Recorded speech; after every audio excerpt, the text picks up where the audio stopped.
Arf. Arf, barf, McGurf. Arf, barf, McGurf, badurf, barf, barf. Alright. Let's start the goomps. The goobumps. The goobumps. The goomps. The gobumpulous. The evening of the alive puffin man. The alive puppet man. I want to see a puffin man. Hello, everyone. Welcome to the stream. Hello, everybody. I'm gonna do something real quick. Because it'll be funny, and it'll be a funny little thing that'll help us later.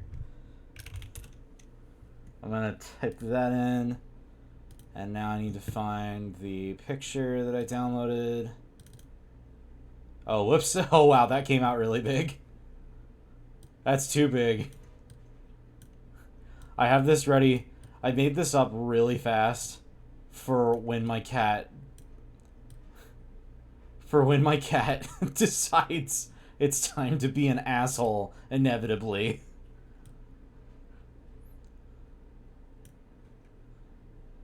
There we go. That'll work. Let's lock that and then I'll turn it off. Oh, Niley, you don't know. I actually left that server. I'll talk to you about it later, but like, yeah, I actually left that server like a few days ago because of reasons. So I'm only announcing it on a couple of other servers that I'm on. Yeah, it's a thing. I'll get back to you. I'll get back to you on that. But anyway, so welcome to the stream. Welcome to the stream. We're gonna have a nice little Saturday stream.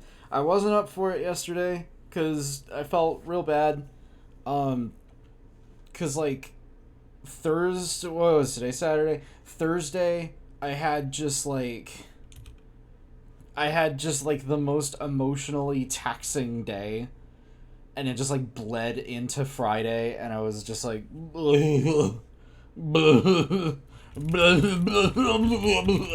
and I really didn't have the spoons or the emotional energy to really do a stream yesterday. But I was like, I still want to do it because I don't want to wait until next week. So that's why we're doing it today. I had no spoons. I had no spoons to lift myself with. I had no emotional energy spoons. And then I figured, let's do a Goosebumps. And let's do one of the best ones. Let's do one of the classic ones that has the immortal slap happy slap a dappy dappy slip pap pip pap slap the dummy. Now, let me see. Do I have any business? Do I have any interesting business to share before we continue? Okay, so I want to share this real quick because I found this while I was looking for a Goosebumps cover to display on the pedestal. But I have uncovered something that I was unaware of, and that is Japanese Goosebumps covers that look really upsetting. Because I saw this while I was looking for Night of the Living Dummy covers, which, by the way, I don't have the creepy scary one. I have like this one. I have this one where he just looks like the Joker. Instead of this one where it's like stares into your soul. But like then I found this, and I found the Japanese version. I was like, is there more of this? And it turns out there sure as hell is. There is 100% more Japanese Goosebumps covers, and they kind of rip. Like, they're kind of awesome. I mean, look at that. We read it came from the Beneath the Sink like a couple weeks ago, and like look at this. That's so like that makes everything look so threatening. What was this one? It's this one. Stay out of the basement. Ghost camp. The ghost next door. The Cuckoo Clock of Doom doesn't look like as goofily silly. Like they actually like these. I might make this like a new white whale for myself, is to try and get like a Japanese copy of a Goosebumps novel, just any of them. I don't even care. I just think they're rad. I wonder, I think that might be all of them. I don't know if there are more or not.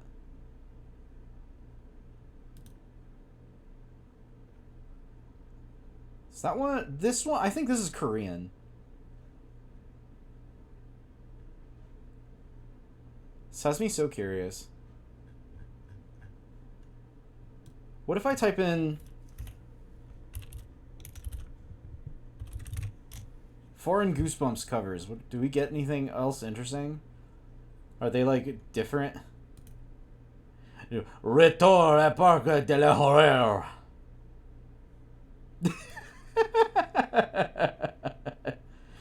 I love the look of that. I love this. I love this guy. I love this guy. Look at him. This guy's just here to have a happy time. This is just a man in a gorilla suit with horns on it. Is there anything else cool? No. It's just the Japanese ones that are cool. Wait. Le Masque Monté. La Panthère Maléfique. La Fontaine de l'Auditorium. Le Loup-garou de la Macaré. La Maison des Mortis. I can't read that. I'm not even going to try to pronounce that. That is Scarecrow Walks at Midnight, though. I can at least understand that. I know, like the tiniest little bit of French. La Malédiction de la Momie. The malediction of my homies. Le Retour du Masque Monté. Anyway. So that's enough of that.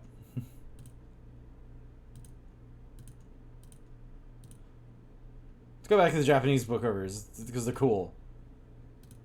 Like, what the hell is this? What the hell is that? I'm scared. I'm, like, unpleasant to dead. Anyway. So there's that. Let's go back to the reading room. Okay. So anyway, I just wanted to show you all that, because I thought that was cool. I want to find one of these Japanese Goosebumps books. I just feel like that'd be so cool to own. So what else have I been doing? Slime Rancher 2 came out on Game Pass and Early Access a little bit ago, and I've been playing that because I'll give you a guess. I'll give you a guess why I was excited to play a game called Slime Rancher. Slime Rancher good. Slime Rancher good. Slime Rancher 2 also very good. It's a little light right now, but it's because that game's not technically done yet. It'll get more content, but it does have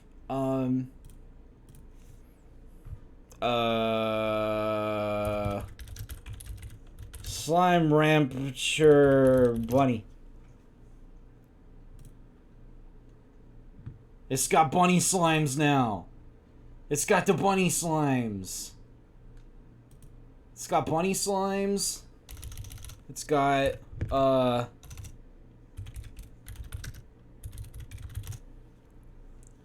it's got fishy slimes. There's fish now. There's little fishies.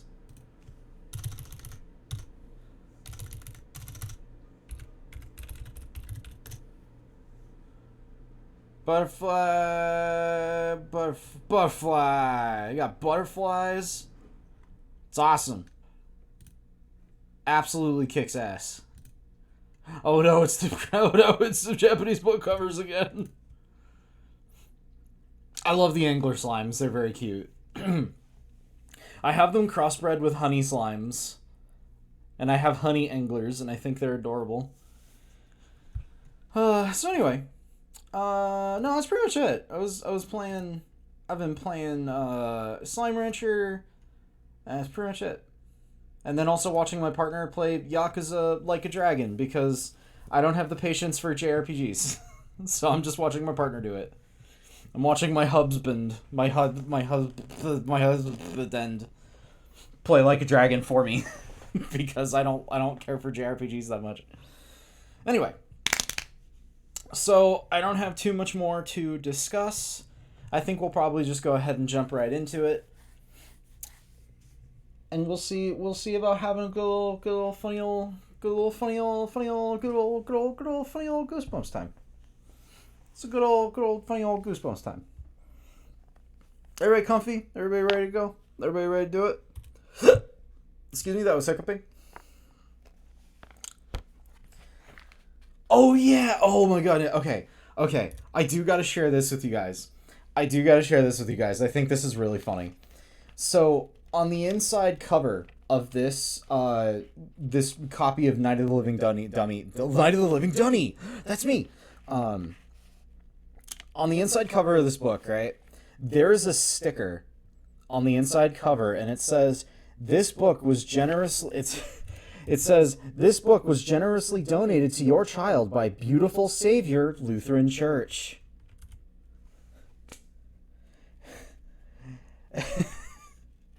I found this at the Goodwill. But also, why did the Beautiful Savior Lutheran Church donate a children's horror novel? That strikes me as so weird. That it's like, Night of the Living Dummy. Oh, he walks, he stalks, he's gonna kill you. He's gonna ruin your life. And it's like, this book donated to you by the Beautiful Savior Lutheran Church. Horror is important to the child development. You gotta scare them. You gotta put the fear of God in them. Just absolutely ruin their mental capacity for the rest of time. All right, let's go. Chapter 1.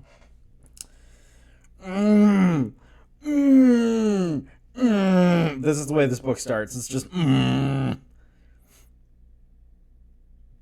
But seriously, I'd rather them donate that than like Bible Man, The Reawakening.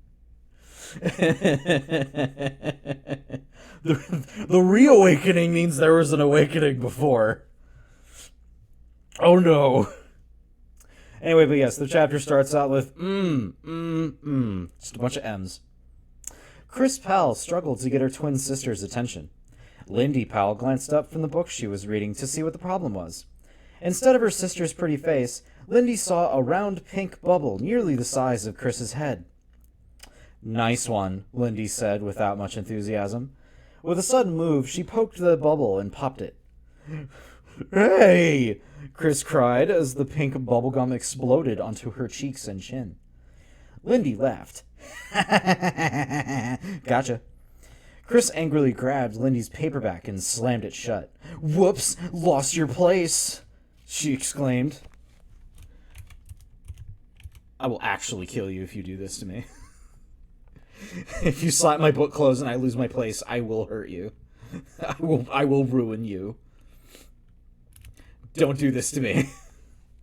I will do damage. She knew her sister had hated to lose her place in a book. Lindy grabbed the book back with a scowl. Chris struggled to pull the pink gum off her face.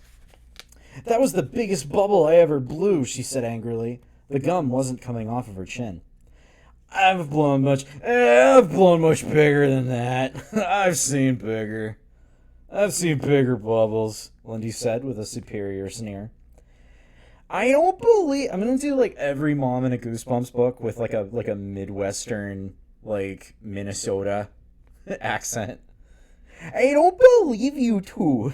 their mother muttered, making her way into the bedroom and dropping a neatly folded pile of laundry at the foot of Chris's bed. You even compete over bubblegum? We're not competing, Lindy muttered. She tossed back her blonde ponytail and returned her eyes to her book.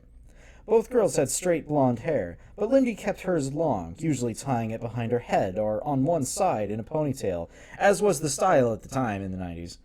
And Chris had hers cut very short, which was also the style at the time in the 90s. It was a way for people to tell the twins apart, for they were nearly identical in every other way. Both had broad foreheads and round blue eyes. Both had dimples in their cheeks when they smiled. Both blushed easily, large pink circles forming on their pale cheeks.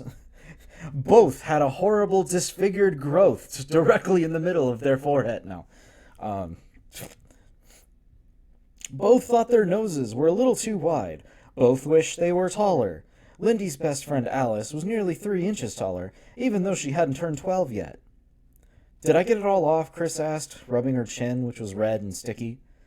Not all, Lindy told her, glancing up. There's some in your hair. Oh, great. Oh, great, Chris muttered. She grabbed at her hair but couldn't find any bubblegum. Twins, of course. So, one more time, say it with me, as was the style at the time. to have in everything. 90s really loved twins. They loved having twins. If there was a pair of twin white girls with blonde hair, they were in something. They were in a movie or a commercial or something. Gotcha again, Lindy said, laughing. You're too easy. Chris uttered an angry growl. Why are you always so mean to me? Why is everyone so mean to me? Me? Mean?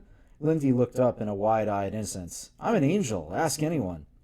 Exasperated, Chris turned back toward her mother, who was stuffing socks into a dresser drawer. Mom, when am I going to get my own room? On the 12th of never, Miss Powell replied, grinning. Can confirm 90s were big with the twins. My twin and I were born then. So that's even when most of the twins. What if all the twins that really exist were just mostly born in the 90s? It's just the time period in which they came. Twins never existed before 1990. Don't bother fact checking it because I'm right. I am correct. No need to check that. Chris groaned. That's what you always say. Her mother shrugged. You know we don't have a spare inch, Chris. She turned to her bedroom window. Bright sunlight streamed through the filmy curtains. It's a beautiful day. What are you two doing inside? Mom, we're not little girls, Lindy said, rolling her eyes. We're 12. Excuse me? We're 12 years old. I'm ready to pay taxes. We're too old to go out and play. Did I get it all? Chris asked again, still scraping pink patches of bubblegum off her chin. Leave it. It improves your complexion, Lindy told her. Anyway. I wish you girls would be nicer to each other, Miss Powell said. Oh, wait. I wish you girls would be nicer to each other, Miss Powell said with a sigh. They suddenly heard shrill barking coming from downstairs. What's Barky excited about now? Really? Wait a minute, really? The dog's name is Barky? Is that like if someone came to me and they were like, your name is Yelly Cry Man. I'm very funny. Don't think about it. Miss Powell fretted.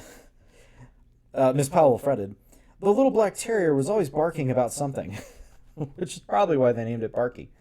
Eggy. I go to I was like, someone looks at me and they're like, "You are eggy." Why not take Barky for a walk? I don't feel like it, Lindy muttered, nose in her book. What about those beautiful new bikes you got for your birthday? Miss Powell said, hands on hips. Those bikes you just couldn't live without? You know, the ones that have been sitting in the garage since you got them?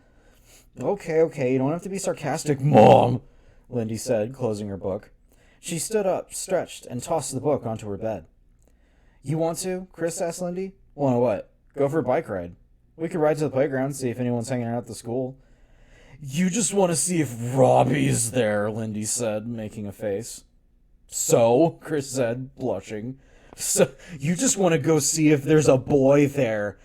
I like how she just owns it. She's like, yeah? What of it? Yeah, I want to go look at boys. You got a fucking problem? Go on, get some fresh air, Miss Powell urged. I'll see you later. I'll see you later. I'm off to the supermarket. Chris peered into the dresser mirror. She had gotten most of the gum off. She brushed her short hair back with both hands. Come on, let's go out, she said. Last one out is a rotten egg. She darted out to the doorway, beating her sister by half a step. As they burst out the back door, with Barky yipping shrilly behind them, the afternoon sun was high in a cloudless sky. The air was still and dry. It felt more like summer than spring. Both girls were wearing shorts and sleeveless t-shirts. Well, if it's a sleeveless t-shirt, then it's not really sleeveless then, is it? Because a t-shirt has sleeves on it. Stupid! Anyway.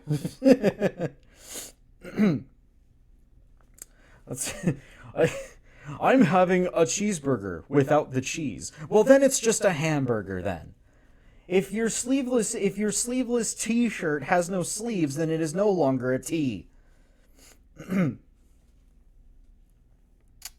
I got way too into that. I lost my place. Lindy bent to pull open the garage door, then stopped. The house next door caught her eye. Look, they've got the walls up, she told Chris, pointing across their backyard. I'm having a cheeseless burger. Excuse me, I prefer my burgers cheeseless and boneless. I want my burgers boneless, please. Thank you. That new house is going up so quickly. It's amazing, Chris said, following her sister's gaze. The builders had knocked down the old house during the winter. The new concrete foundation had been put down in March. Lindy and Chris had walked around on it when no workers were there, trying to figure out where the different rooms would go. And now the walls had been built. The construction suddenly looked like a real house, rising up in the midst of tall stacks of lumber, a big mound of red-brown dirt, a pile of concrete blocks, and an assortment of power saws, tools, and machinery. And then the girls went, hell yeah, we should go play with power tools. Let's have a power tool fight. No lettuce bones. No bones in my lettuce. No one's working today, Lindy said. They took a few steps towards the new house. Who do you think will move in? Who do you think will move in? Chris wondered. Maybe some great-looking guy our age. Maybe great-looking twin guys. Yuck, Lindy said. Lindy made a disgusting face. Twin guys? How drippy can you get? I can't believe you and I are in the same family. Yo, girl, you let her have this. You let that girl boss have her thirst, man. She wants to look at boys, that's her prerogative. And if you don't, hey, that's also cool. I forgot where we were. Chris was used to Lindy's sarcasm. Both girls liked being twins and hated being twins at the same time, because they shared nearly everything. Their looks, their clothing, their room. They were closer than most sisters ever get. But because they were so much alike, they also managed to drive each other crazy a lot of the time. No one's around. Let's check out the new house, Lindy said. Chris followed her across the yard. A squirrel halfway up a wide trunk of a maple tree watched them warily. This was important. Everybody remember this squirrel. It'll totally have relevance later. This squirrel was staring down at them with shifty eyes, thinking like, I don't trust them girls. I don't trust them childrens. Chekhov's squirrel. If someone introduces a squirrel, it's bound to come into play. Chris followed her across the... they made their way through an opening in the low shrubs that divided the two yards. Then, walking past the stacks of lumber and the tall mound of dirt, they climbed up the concrete stoop. A sheet of heavy plastic had been nailed over the opening where the front door would go. Chris pulled one end of the plastic up, and they slipped into the house. It was dark and cool inside, and had a fresh wood smell. The plaster walls were up, but hadn't been painted. "Careful," Lindy warned. "Nails." She pointed to the large nails scattered over the floor. "If you step on one, you'll get lockjaw and die." "You wish," Chris said. "I don't want you to die," Lindy replied. "Just get lockjaw." "I don't want you to die. I just want you to get tetanus." "I don't want you to die. I just want you to be maimed." "I don't hate you, but I kind of wanted to see you get hurt." "Ha ha," Chris said sarcastically. "This must be the living room," she said, making her way carefully across the front room to the fireplace against the back wall. "A cathedral ceiling," Lindy said, staring up at the dark, exposed wooden beams above their heads. "Neat." "This is bigger than our living room," Chris remarked, peering out of the large picture window to the street. "It smells great," Lindy said, taking a deep breath. "All the sawdust. It smells so piney." Just get a horrible, painful, paralyzing disease. They made their way through the hall and explored the kitchen. "Are those wires on?" Chris asked, pointing to a cluster of black electrical wires suspended from ceiling beams. "Why don't you touch one and find out?" Lindy suggested. "You first," Chris shot back. "The kitchen isn't very big," Lindy said, bending down to stare into the holes where the kitchen cabinets would go. She stood up and was about to suggest they check out upstairs when she heard a sound. What? Her eyes widened in surprise. "Is someone in here?" Chris froze in the middle of the kitchen. They both listened. Silence. Then they heard soft, rapid footsteps close by inside the house. "Oh shit, we gotta cheese it!" Yeah, let's get out of here. "Let's go," Lindy whispered. Chris was already ducking under the plastic, heading out the doorway opening. She leaped off the back stoop and started running towards their backyard. Lindy stopped at the bottom of the stoop and turned back to the new house. "Hey, look," she called. A squirrel came flying out a side window. It landed on the dirt with all 4 feet moving and scrambled towards the maple tree in the Powell's yard. So the squirrel... Oh my god, the squirrel did have relevance. The squirrel had a reason. Anyway, Lindy laughed. "Just a dumb squirrel." Chris stopped near the low shrubs. "You sure?" She hesitated, watching the windows of the new house. That was a pretty loud squirrel. I couldn't help, adding swear words to it. It's just going to be like, "Damn, that's a pretty loud-ass squirrel." When she turned back from the house, she was surprised to find that Lindy had disappeared. "Hey, where'd you go?" "Over here," Lindy called. "I see something." It took Chris a while to locate her sister. Lindy was half hidden behind a large black dumpster at the far end of the yard. Chris shielded her eyes. Chris shielded her eyes with one hand to see better. Lindy was bent over the side of the dumpster. She appeared to be rummaging through some trash. "What's in there?" Chris called. "Trash," she said. "Fucking garbage." Lindy was tossing things around and didn't seem to hear her. "What is it?" Chris called, taking a few reluctant steps towards the dumpster. Lindy didn't reply. Then, slowly, she pulled something out. She started to hold it up. Its arms and legs dangled down limply. Chris could see a head with brown hair. A head? Arms and legs? "Oh no," Chris cried aloud, raising her hands to her face in horror. It was... Oh my god, it was some kind of automatous, human-controlled, man-mimic apparatus.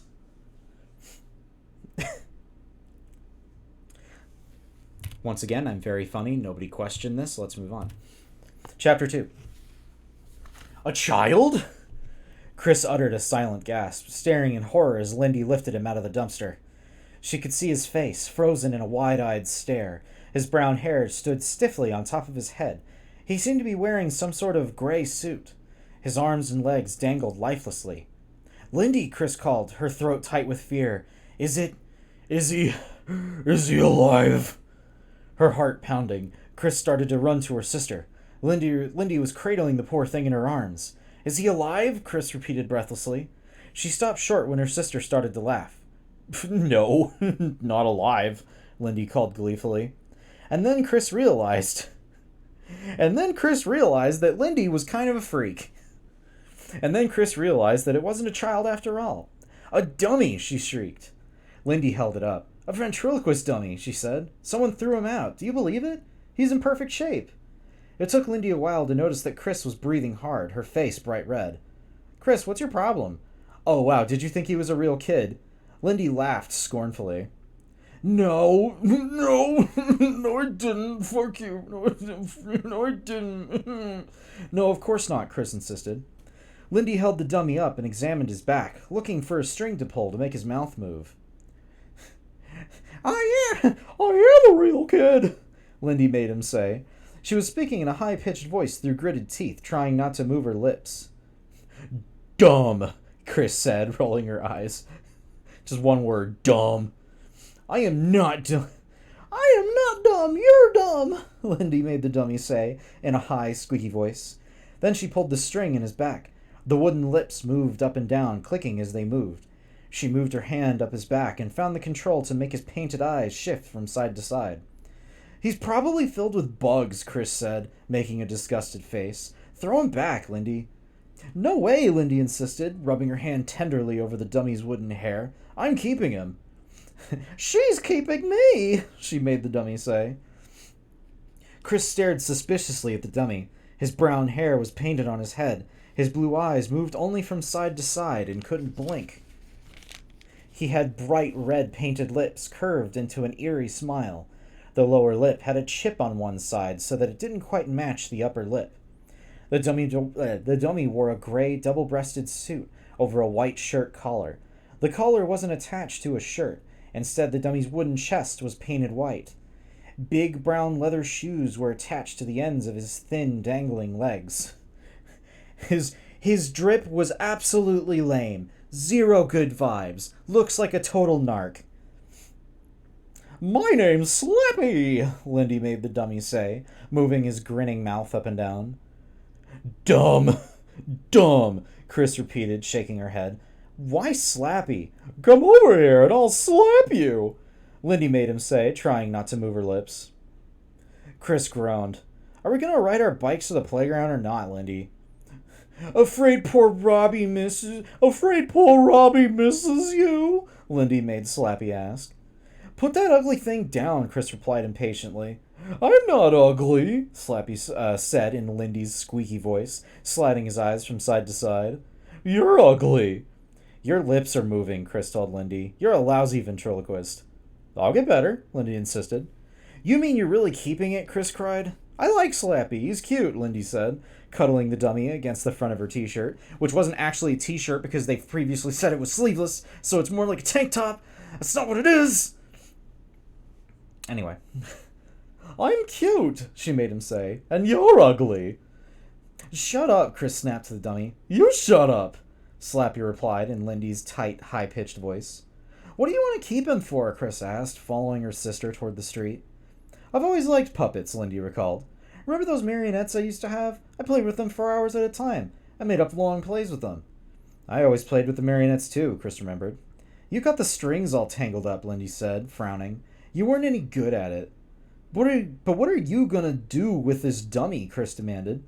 I don't know, maybe I'll work up an act, Lindy said thoughtfully, shifting Slappy to her other arm. I'll bet I could earn some money with him. You know, pure kids' birthday parties, put on shows. Happy birthday, she made Slappy declare. Hand over some money. Chris didn't laugh. Chris was unfortunately born without a sense of humor. The two girls walked along the street in front of their house. Lindy cradled Slappy in her arms, one hand up his back. I think he's creepy, Chris said, kicking a large pebble across the street. You should put him back in the dumpster. No way, Lindy insisted. No way, she made Slappy say, shaking his head, his glassy blue eyes moving from side to side. I'll put you in the dumpster. Slappy sure is mean, Chris remarked, frowning at Lindy. Lindy laughed. Don't look at me, she teased. Complain to Slappy. Chris scowled. You're jealous, Lindy said, because I found him and you didn't. Chris started to protest, but they both heard voices. Chris looked up to see the two Marshall kids from down the block running towards them. They were cute red-headed kids that Lindy and Chris sometimes babysat for. What's that? Amy Marshall asked, pointing at Slappy. Does he talk? Her younger brother, Ben, asked, staying several feet away, an uncertain expression on his freckled face. Hi, I'm Slappy, Lindy made the dummy call out. She cradled Slappy in one arm, making him sit up straight, his arms dangling at his sides. Where did you get him? Amy asked. Do his eyes move? Ben asked, still hanging back. Do your eyes move? Slappy asked Ben. Both Marshall kids laughed. Ben forgot his reluctance. He stepped up and grabbed Slappy's hand. Ouch, not so hard, Slappy cried. Ben dropped the hand with a gasp. Then he and Amy collapsed in gleeful laughter. Lindy made Slappy laugh, tilting his head back and opening his mouth wide. The two kids thought that it was a riot. They laughed even harder. Pleased by the response she was getting, Lindy glanced at her sister. Chris was sitting on the curb, cradling her head in her hands, a dejected look on her face.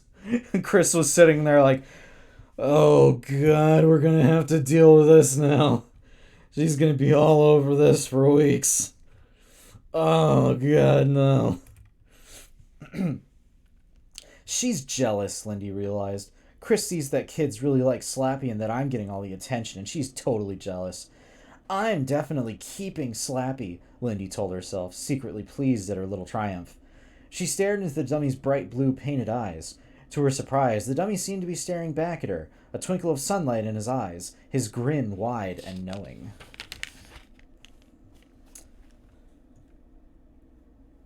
Chapter 3. Who is that on the phone? Who is that on the phone? Miss Powell asked, shoveling another forkful of spaghetti into... Oh, Mr. Powell. Mr. Powell. What voice should I give Mr. Powell? I guess I could probably just keep going with the Midwestern accent. Who is that on the phone? Mr. Powell asked, shoveling another forkful of spaghetti into his mouth. Because I've noticed this a lot. I think a lot of Goosebumps, whenever they need like a family dinner, it's always spaghetti. Whenever there's a family dinner in Goosebumps, it's always spaghetti. Or maybe not. Maybe I'm making that up. I could be lying. Don't fact check me, because I'm right. Lindy slipped back into her place at the table. It was Miss Marshall down the block. Does she want you to babysit? Miss Powell asked, reaching for the salad bowl. She turned to Chris. Don't you want any salad? Chris wiped spaghetti sauce off her chin with her napkin. Maybe later. No, Lindy answered. She wants me to perform at Amy's birthday party with Slappy. Your first job, Mr. Powell said, a smile crossing his slender face. He suddenly had dreams of being able to live off of his daughter's success. Retire from his job and proceed to live off of his daughter's ventriloquism. Amy and Ben like Slappy so much they insisted on him, Lindy said. Miss Marshall is going to pay me $20. That's great, their mother exclaimed. She passed the salad bowl across the table to her husband. It had been a week since Lindy rescued Slappy from the dumpster. Every day after school, she had spent hours up in her room rehearsing with him, working on his voice, practicing not moving her lips, thinking up jokes to perform with him. Chris kept insisting the whole thing was dumb. I can't believe you're being such a nerd, she told her sister. Such a nerd. She could be the new Jeff Dunham! Or depending on considering the time period, she can be Jeff Dunham before Jeff Dunham. And maybe less bad and actually funny. I can't believe you're being such a nerd, she told her sister. She refused to be an audience for Lindy's routines. But when Lindy brought Slappy into school on Friday, Chris's attitude began to change. A group of kids had gathered around Lindy outside her locker. As Lindy made Slappy talk for them, Chris watched from down the hall. She's going to make a total fool of herself, Chris thought. But to her surprise, the kids hooted and howled. They thought Slappy was a riot. Even Robbie Martin, the guy Chris had a crush on for 2 years, thought Lindy was terrific. Watching Robbie laugh along with the other kids made Chris think hard. She started to think, I should kill my sister. She's taking the The boy I like is getting her attention. She must die. Watching Robbie laugh along with the other kids made Chris think hard. Becoming a ventriloquist might be fun and profitable.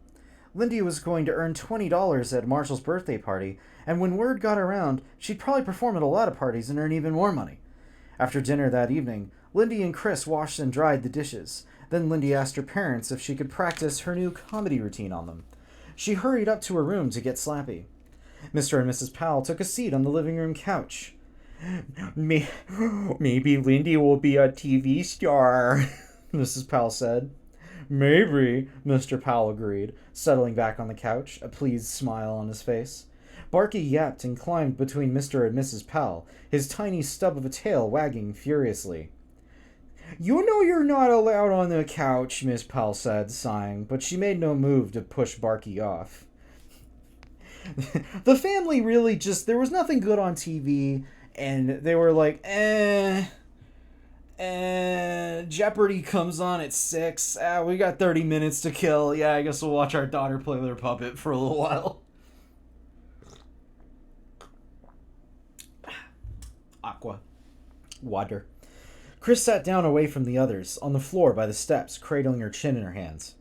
You're looking glum this evening, her father remarked. Can I get a dummy too? Chris asked. She hadn't really planned to say it. The question just popped out of her mouth. Lindy came back into the room, carrying Slappy around the waist. Ready? She asked. She pulled a dining room chair into the center of the living room and sat down on it. Well, can I? Chris repeated. You really want one too, Miss? You really want one too? Miss Powell asked, surprised. Want what? Lindy asked, confused. Chris says she wants a dummy too, Miss Powell reported. No way, Lindy said heatedly. Why do you want to be such a copycat? It looks like fun, Chris replied, her cheeks turning bright pink.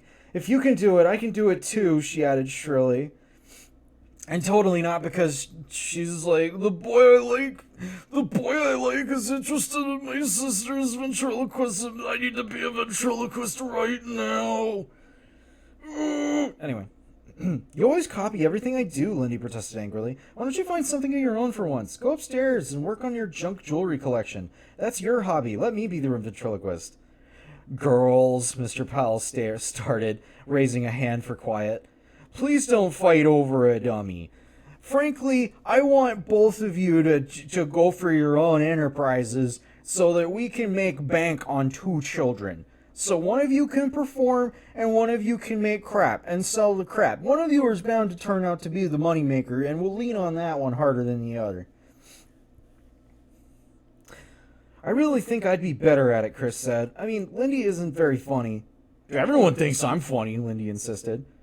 That's not very nice, Chris, Miss Powell scolded. Well, I just think if Lindy has one, I should be able to have one too, Chris said to her parents. Copycat, Lindy repeated, shaking her head. You've been putting me down all week. You said it was nerdy, but I know why you changed your mind. You're upset because I'm going to earn some money and you're not. I really wish you two wouldn't argue about everything, Mr. Powell said disgustedly. Well, can I have a dummy? Can I have a dummy? Chris asked him. They're expensive, Mr. Powell replied, glancing at his wife.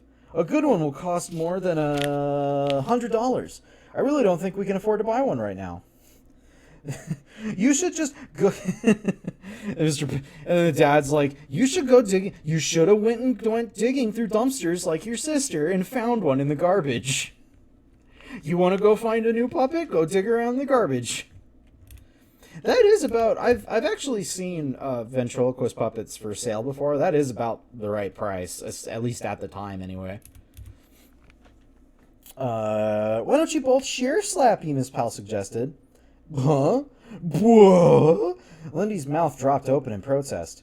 You always share everything, Miss Powell continued, so why don't you share Slappy? But Mom, Lindy whined unhappily. Not the sharing argument. Oh, no. Excellent idea, Mr. Powell interrupted. He mentioned to Chris, try it out. After you share him for a while, I'm sure one of you will lose interest in him. Maybe even both of you. I'm sure if you both try this thing, you'll both eventually hate it and throw it in a box. Chris climbed to her feet and walked over to Lindy. She reached out for the dummy. I don't mind sharing, she said quietly, searching her sister's eyes for approval of the idea. Can I hold him for just a second? Lindy held on to Slappy tightly. Suddenly, the dummy's head tilted back and his mouth opened wide. Beat it, Chris, he snarled in a harsh, raspy voice. Get lost, you stupid moron! Before Chris could back away, Slappy's wooden hand shot up and he slapped her hard across the face. Reached back like a pimp and a slap the... Anyway, the 12-year-old. No, wait, no. Reset, no. I take that back. I take that entire sentence back. I take that entire sentence back. I didn't like that. I'm removing that joke. I'm removing it from time. I'm removing that reference from time. I like that song, but I don't like it in this context, no. Anyway. Ow! Oh, wait, no. Chapter 4, by the way. Ow! Chris screamed as he raised her hand to her cheek, which was bright pink. She stepped back. Stop it, Lindy. That hurt. Me? Lindy cried. I didn't do it. Slappy did. Don't be dumb, Chris protested, rubbing her cheek. You really hurt me.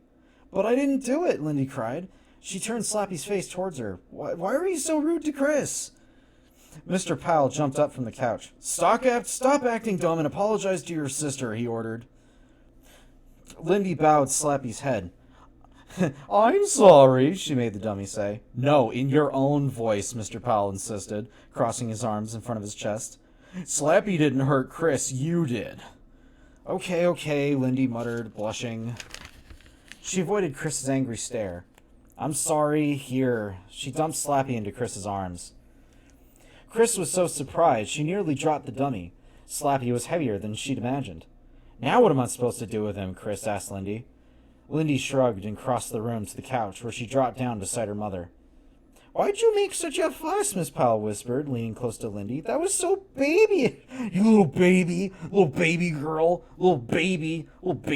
with her little baby puppet, smacking her little baby sister with the puppet's little baby hand. Little baby. Lindy blushed. Slappy is mine. Why can't something be mine for once?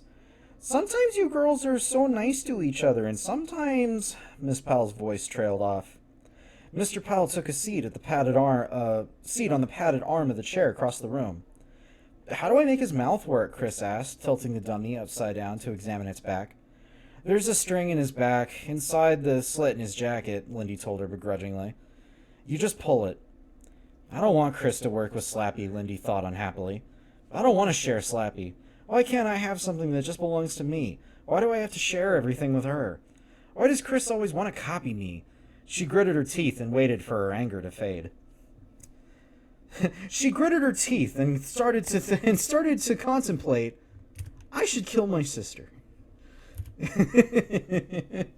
And now both sisters are thinking about it. Later that night, Chris sat up in bed. She'd had a bad dream. I was being chased, she remembered, her heart still pounding. Chased by what? By whom? She couldn't remember. Oh, Spooky, Spooky, are you here to be an asshole? Are you here to be an annoying little animal? Are you here to be annoying because I'm streaming? Because if you are, then guess what? I can publicly shame you now. Ooh, come here. Ooh. Come here, Spooky. Come here. I'll pet you, but you have to come up here. I'll pet you, but you have to come up here. You have to come up here, Spooky. I will pet you, but you have to come up. The longer you don't come up to the chair to have me pet you, the more I have this on the screen to let everyone know what an annoying little butthole you are. Hello, Seti. Welcome in. I'm currently trying to wrangle the cat. Ooh, come here. Ooh, come here. Ooh, come here, you stupid, silly animal. Ooh. Ooh, you little pain in the ass. Ooh, I'm holding you. I'm holding you like a big baby. I'm baby moding you. You're get baby moded. I'm holding you.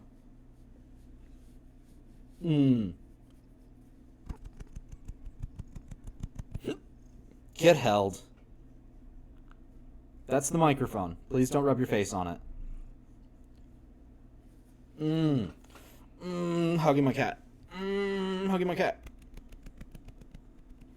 Meow, meow, meow, meow, meow, meow, meow, meow, meow, meow, meow. There you go.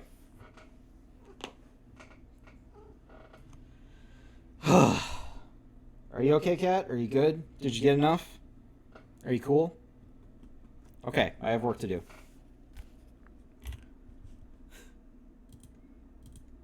Put the cat away for now. Later that night, Chris sat straight up in bed. She'd had a bad dream. I was being chased, she remembered, her heart still pounding. Chased by what? By whom? She couldn't remember.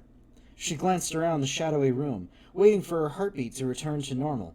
The room felt hot and stuffy, even though the window was open and the curtains were fluttering. Lindy lay sound asleep on her side in the twin bed next to Chris's. She was snoring softly, her lips slightly parted, her long hair falling loose about her face. Chris glanced at the clock radio at the bedside table between the two beds. It was nearly 3 a.m. Even though she was now wide awake, the nightmare wouldn't completely fade away. She still felt uncomfortable, a little frightened. As if she were still being chased by someone or something. The back of her neck felt hot and prickly. She turned and fluffed up her pillow, propping it higher on the headboard. As she lay back on it, something caught her eye. Someone sitting in the chair in the front of the bedroom... Someone sitting in the chair in front of the bedroom window. Someone staring at her. After a sharp intake of breath, she realized it was Slappy. Yellow moonlight poured over him, making his staring eyes glow. He was sitting up in the chair, tilted to the right at a slight angle, one arm resting on the slender arm of the chair. His mouth locked in a wide, mocking grin. His eyes seemed to be staring right at Chris. Chris. Chris stared back, studying the dummy's expression in the eerie yellow moonlight. Then, without thinking, without even realizing what she was doing, she climbed silently out of bed. Her foot got tangled in the bedsheet, and she nearly tripped. Kicking the sheet away, she made her way quickly across the room to the window. Slappy stared up at her as her shadow fell over him. His grin seemed to grow wider as Chris leaned closer. A gust of wind made the soft curtains flutter against her face. Chris pushed them away and peered down the dummy's painted head. She reached a hand out and rubbed his wooden hair, shining in the moonlight.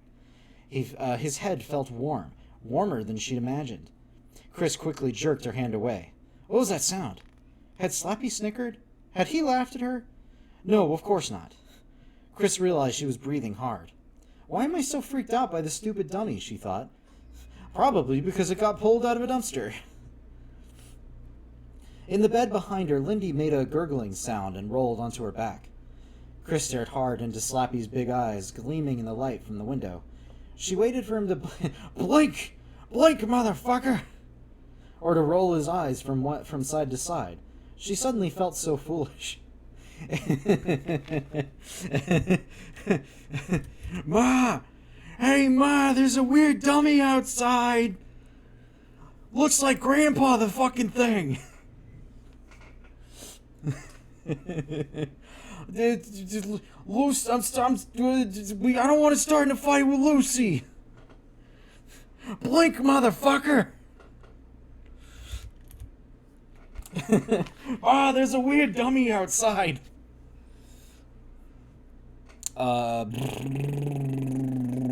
She suddenly felt so foolish. He's just a stupid wooden dummy, she told herself. She reached out and pushed him over. The stiff body swung to the side. The hard head made a soft clonk as it hit the wooden arm of the chair.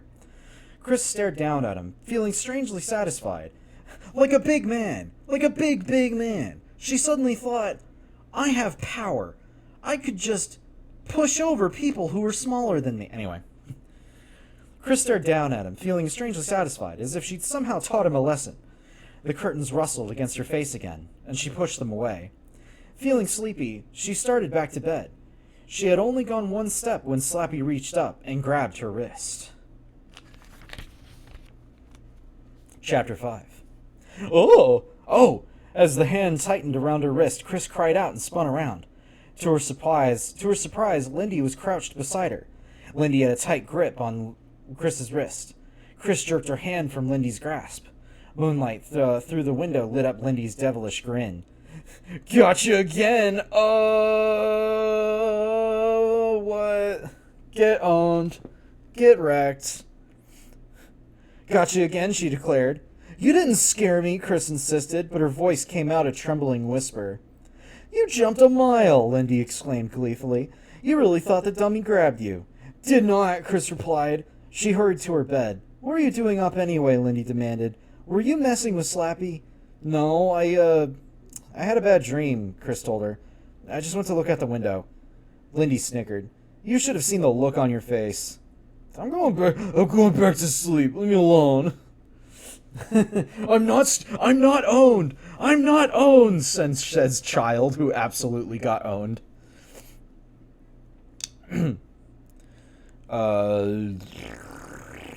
going back to sleep. Leave me alone, Chris snapped. She pulled the covers up over her chin. Lindy pushed the dummy back to a sitting position. Then she returned to her bed, still chuckling over the scare she'd given her sister. Chris rearranged her pillows, then glanced across the room to the window. The dummy's face was half covered in shadow now, but the eyes glowed as if he were alive. And they stared into hers as if they were trying to tell her something. Why does he have to grin like that? Chris asked herself, trying to rub away the prickling feeling on the back of her neck.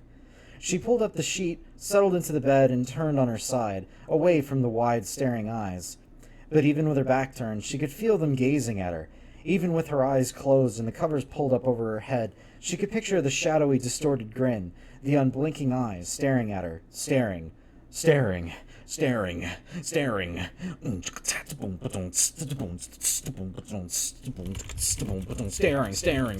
Anyway.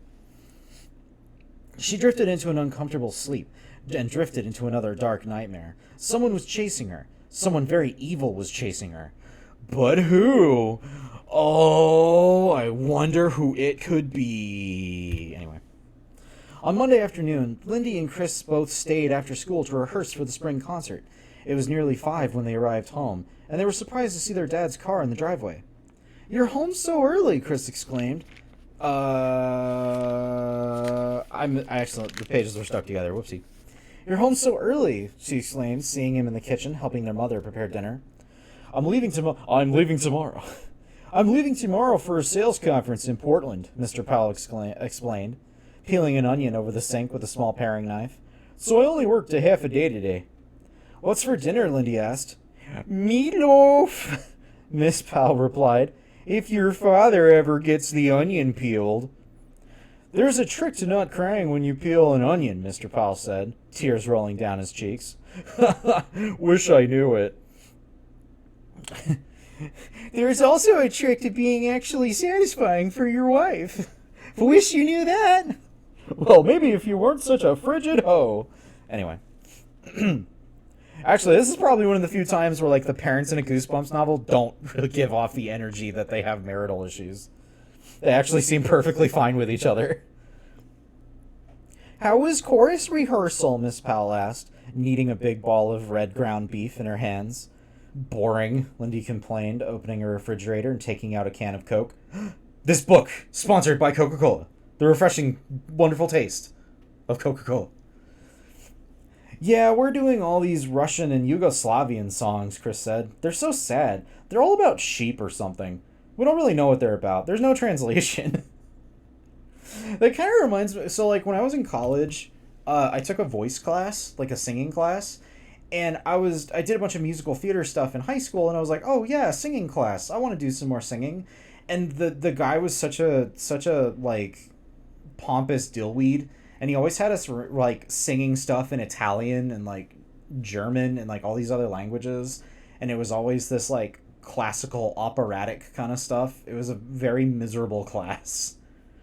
For other reasons as well. That I also got, I think that's around the time when I got arrested for the only time in my life, but hey, that's a story for if anybody ever demands it. that I was arrested once. Anyway.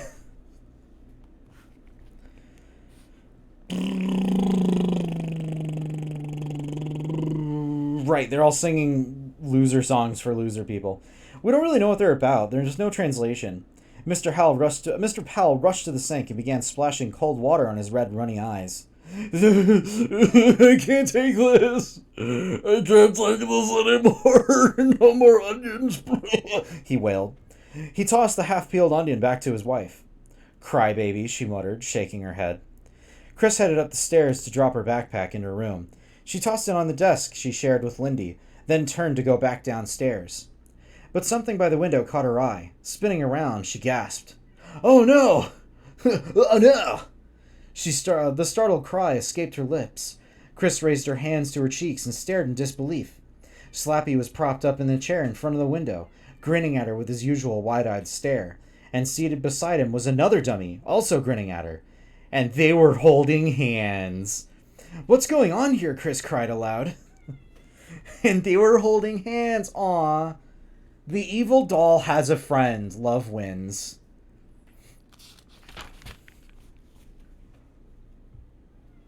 Meow. Meow. Are you being a nuisance? I'm going to pull it up. I'll pull up the thing again.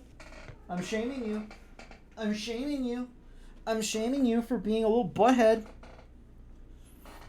Actually, if you can promise to behave in my lap, then you can hang out here. Sorry, scratch my throat. I love being a nuisance. Chapter 6. Do you like him? At first, Chris thought that Slappy asked the question. She gaped in stunned disbelief. Well, what do you think of him? It took Chris a long moment to realize that the voice was coming from behind her. She turned to find her father standing in the doorway, still dabbing at his eyes with a wet dish towel. The new dummy?" Chris stammered. "He's for you," Mr. Powell said, stepping into the room, the wet towel pressed against both eyes. "Really?" Chris hurried over to the chair and picked the new dummy up to examine him. "There's a tiny pawn shop on the corner across from my office," Mr. Powell said, lowering the towel. "I was walking past, and believe it or not, this guy was in the window. He was cheap, too. I think the pawnbroker was glad to get rid of him." "He's cute," Chris said, searching for the right word. "He looks just like Lindy's dummy, except the hair is bright red, not brown." "Probably made by the same company," Mr. Powell said. "His clothes are better than Slappy's," Chris said, holding the dummy out at arm's length to get a good view. "I hate that stupid gray suit on Lindy's dummy." The new dummy wore blue denim jeans and a red and green flannel shirt, and instead of the formal-looking shiny brown shoes, he had white high-top sneakers on his feet. "So you like him?" "So you like him?" Mr. Powell asked, smiling. "I love him. I love him." "Oh, Mr. Powell, Chris cried happily. She crossed the room and gave her dad a hug. Then she picked up the dummy and ran out of the room, down the stairs, and into the kitchen. "Hey, everybody, meet Mr. Wood." It's time to meet Mr. Wood," she declared happily, holding the grinning dummy up in front of her. Barky yapped excitedly, leaping up to nip at the dummy's sneakers. Chris pulled her dummy away. "Hey," Lindy cried in surprise, "where'd you get that?" "From Daddy," Chris said, her grin wider than the dummy's. "I'm going to start practicing with him after dinner, and I'm going to be a better ventriloquist than you. I'm going to be even better. My power will grow, and I will defeat you. I'll defeat you in ventriloquism, Kakarot. I will reach Super Saiyan Ventriloquist level 3. "Chris," Mr. Powell scolded, "everything isn't a competition, you know." "I already have a job with Slappy," Lindy said, with a superior sneer. "And you're just getting started. You're just a beginner." "Mr. Wood is much better looking than Slappy," Chris said, mirroring her twin sneer. "Mr. Wood is cool looking. That gray suit on your dummy is the pits." We need to bring that back. I want to start bringing that back. I want to start calling things the pits. Just walk up to a guy and be like, You're the pits." "You think that ratty old shirt is cool looking?" Lindy scoffed, making a disgusted face. "Yuck. That old dummy probably has worms." "You have worms," Chris exclaimed.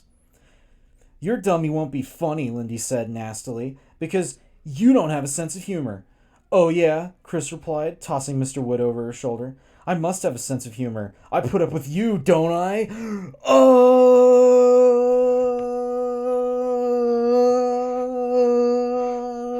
Anyway. Copycat, copycat, Lindy cried angrily. Out of the kitchen, Miss Powell ordered with an impatient shriek. Out, out, get out! You two are impossible. The dummies have better personalities than either of you. And one of them is going to try to kill us later, so that's saying something. Thanks, Mom, Chris said sarcastically. Call me for dinner, Lindy called back. I'm going upstairs to practice my act with Slappy for the birthday party on Saturday. It was the next afternoon, and Chris was sitting at the dressing table she shared with Lindy. Chris rummaged in the jewelry box and pulled out another string of brightly colored beads. She slipped them over her head and untangled them from the other 3 strands of beads she was wearing. Then she gazed at herself in the mirror, shaking her head, to better see the long, dangly earrings. I love my junk jewelry collection, she thought, digging into the depths of the wooden jewelry box to see what other treasures she could pull out. Lindy had no interest in the stuff, but Chris could spend hours trying on the beads, fingering the dozens of little charms, running her fingers over the plastic bracelets, jangling the earrings. Her jewelry collection always cheered her up. She shook her head again, making the long earrings jangle. A knock on the bedroom door made her spin around. Hey, Chris, how's it going? Her friend Cody Matthews stepped into the room. He had straight white blonde hair and pale gray eyes and a slender, serious face. Cody always looked as if he were deep in thought. You ride your bike over? Chris asked, removing several strands of beads at once and tossing them in a jewelry box. No, walked, Cody replied. Why'd you call? You just want to hang out? No, Chris jumped to her feet. She walked over to the chair by the window and grabbed Mr. Wood. I want to practice my act. Well, now, wait a minute. If you want... No, you know what? No, you know what? I'm gonna be a good boy. I'm not gonna make any bad jokes involving the word wood. Not gonna do it. Nope. Not gonna say anything involving wood. Not gonna happen. Even if the puppet's name is Mr. Wood, which is absolutely begging to be fucking goofed on. When you called me over to see Mr. Wood, this isn't what I expected. Anyway. Cody groaned. I'm the guinea pig? No, the audience, come on. She led him out to the bent old maple tree in the middle of her backyard. The afternoon sun was just beginning to lower itself into the clear spring blue.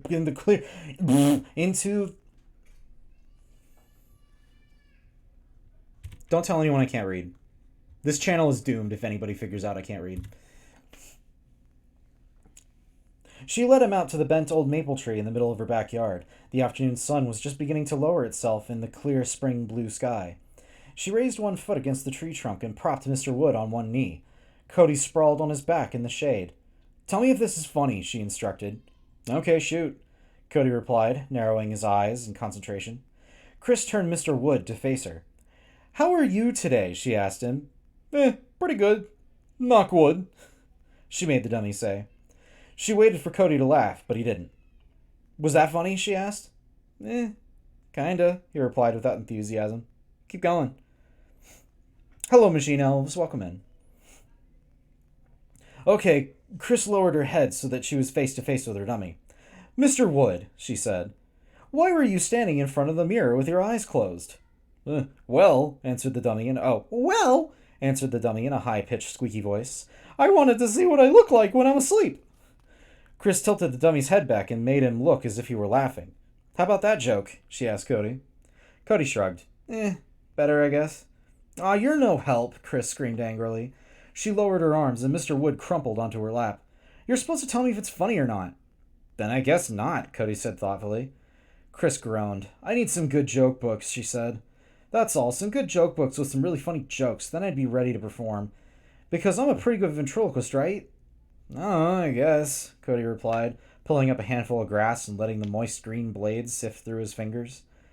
Well, I don't move my lips very much, do I? Chris demanded. Not too much, Cody allowed. But you don't really throw your voice. No one can throw her voice, Chris told him. It's no one can throw.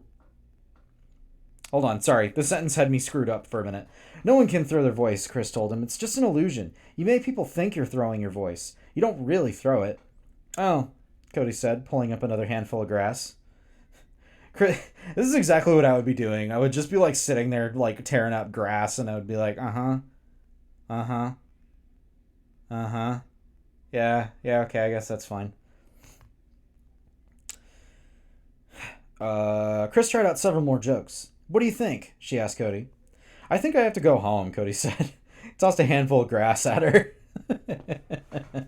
What do you think of my jokes? I think I gotta go home. It was like Chris brushed the green blades off of Mr. Wood's wooden head. She rubbed her hand gently over the dummy's painted red hair. You're hurting Mr. Wood's feelings, she told Cody. Cody climbed to his feet. Why do you want to mess with that thing anyway? He asked, pushing his white blonde hair back off his forehead. Because it's fun, Chris replied. Is that the real reason? Cody demanded. Well, I guess I want to show Lindy that I'm better at it than she is. You two are weird, Cody declared. See you in school. He gave her a little wave, then turned and headed for his home down the block.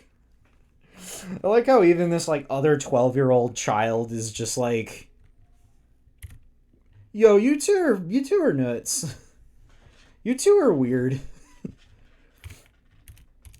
Could y'all just chill for 2 minutes and just let yourselves have your own things? Chris pulled down the blankets and climbed into bed. Pale moonlight filtered in through the bedroom window. Yawning, she glanced at the clock radio. Nearly 10. Nearly 10. She could hear Lindy brushing her teeth in the bathroom across the hall. Why does Lindy always hum when she brushes her teeth? Chris wondered. How can one twin sister do so many annoying things?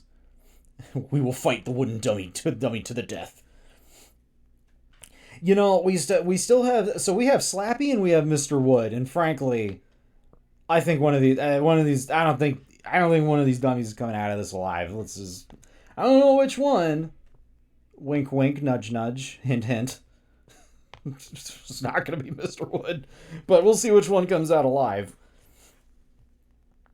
She gave Mr. Wood one last glance. He was propped in the chair in front of the window, his hands carefully placed in his lap, his white sneakers hanging over the chair edge. He looks like a real person, Chris thought sleepily. Tomorrow, I'm going to check out some good joke books in the library at school. I can be funnier than Lindy. I know I can. She settled back sleepily on her pillow. I'll be asleep as soon as we turn off the lights, she thought. A few seconds later, Lindy entered the room, wearing her nightshirt and carrying Slappy under one arm. You asleep? She asked Chris. Almost, Chris replied, yawning loudly. I've been studying for the math final all night. Where have you been? Over at Alice's, Lindy told her, setting Slappy down on the chair beside Mr. Wood. Some kids were over and I practiced my act for them. They laughed so hard, I thought they'd split a gut. When Slappy and I did our rap routine, Alice spit her chocolate milk out her nose. What a riot. Oh, good. Oh, God, they got a rap routine. Jeez. That's nice, Chris said without enthusiasm. Guess you and Slappy are ready for Amy's birthday party on Saturday. Yeah, Lindy replied. She placed Slappy's arm around Mr. Wood's shoulder. They look so cute together, she said. Then she noticed the clothing neatly draped over the desk chair. What's that? She asked Chris. Chris raised her head from the pillow to see what her sister was pointing at. My outfit for tomorrow, she told her.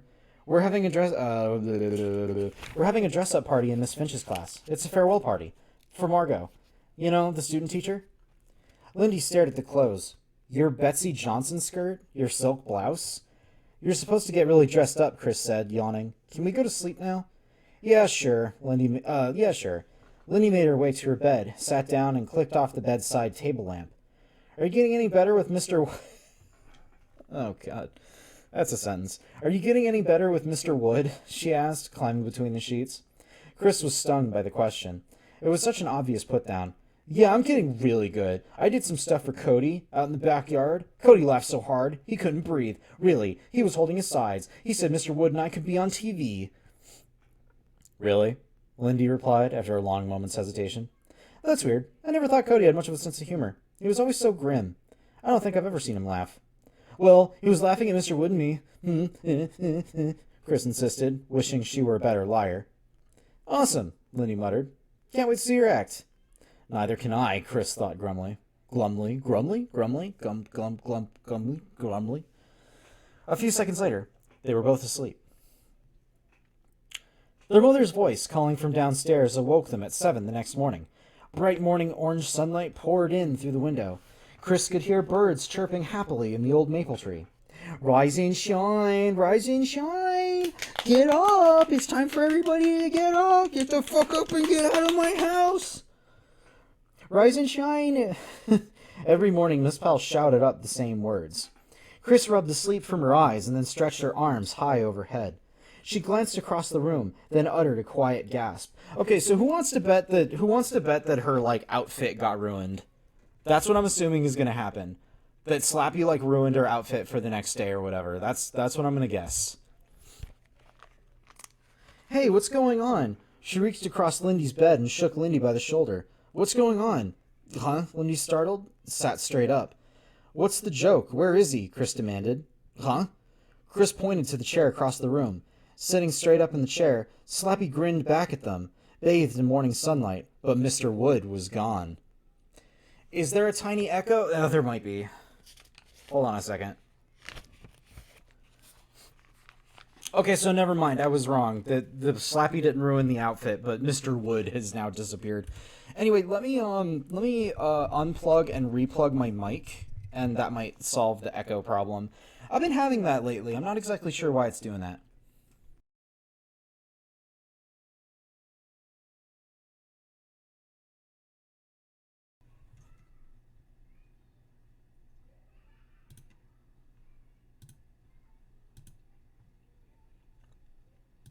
Okay, it's plugged in again. How's that sound? Better? I blame the police. You can blame them for lots of things. Hey kids, you want to blame something? Blame the police. I'm sure they did something. Better? Okay, cool. Let me know if that happens again. Chapter 7. Chris blinked several times and pushed herself up in bed with both hands. Her left hand tingled. She must have been sleeping on it, she realized. What? What's wrong? Lindy asked, her voice fogged with sleep. I live in Chicago. The police are the #1 gang here. It's oh, jeez. Excuse me. Where's Mr. Wood? When Mr. Wood's not on screen, people should be asking, where's Mr. Wood? Whoops. Where's Mr. Wood? Chris demanded impatiently. Where'd you put him? Huh? Put him? Lindy struggled to focus her eyes. She saw Slappy sitting stiffly on the chair across the room, by himself. I'm sorry, that joke was darker than the black sites they have. That joke was darker than the places where the cops turn off the cameras. It's not funny, Chris snapped. She climbed out of bed, pulled down the hem of her nightshirt, and made her way quickly to the chair in front of the window. Don't you ever get tired of playing stupid jokes? Jokes? Nah. Lindy lowered her feet to the floor. Chris bent down to search the floor under the chair. Then she moved to the foot of the bed and got down on her knees to search under both twin beds. Where is he, Lindy? She asked angrily, on her knees at the foot of the bed. I don't think this is funny. I really don't. Well, neither do I, Lindy insisted, standing up and stretching. Chris climbed to her feet. Her eyes went wide as she spotted the missing dummy. Oh! Lindy followed her sister's startled gaze. Mr. Wood grinned at them from the doorway. He appeared to be standing, his skinny legs bent at an awkward angle. He was wearing Chris's dress-up clothes, the Betsy Johnson skirt and the silk blouse. Her mouth wide open in surprise, Chris made her way quickly to the doorway. She immediately saw that the dummy wasn't really standing on his own. He'd been propped up, the doorknob shoved into the opening in his back. She grabbed the dummy by the waist and pulled him away from the door. My blouse, it's all wrinkled, she cried, holding it so Lindy could see. She narrowed her eyes angrily at her sister. This was so obnoxious of you, Lindy. Me? Lindy shrieked. I swear, Chris, I didn't do it. I slept like a rock last night. I didn't move. I didn't get up until you woke me. I didn't do it, really. Chris stared hard at her sister, then lowered her eyes to the dummy. In her blouse and skirt, Mr. Wood grinned up at her, as if enjoying her bewilderment. Well, Mr. Wood, Chris said aloud, I guess you put on my clothes and walked to the door all by yourself? Lindy started to say something, but their mother's voice from downstairs interrupted. Are you girls going to school today? Where are you? You're late. Coming, Chris called down, casting an angry glance at Lindy. She carefully set Mr. Wood down on his back on her bed and pulled her skirt and blouse off of him.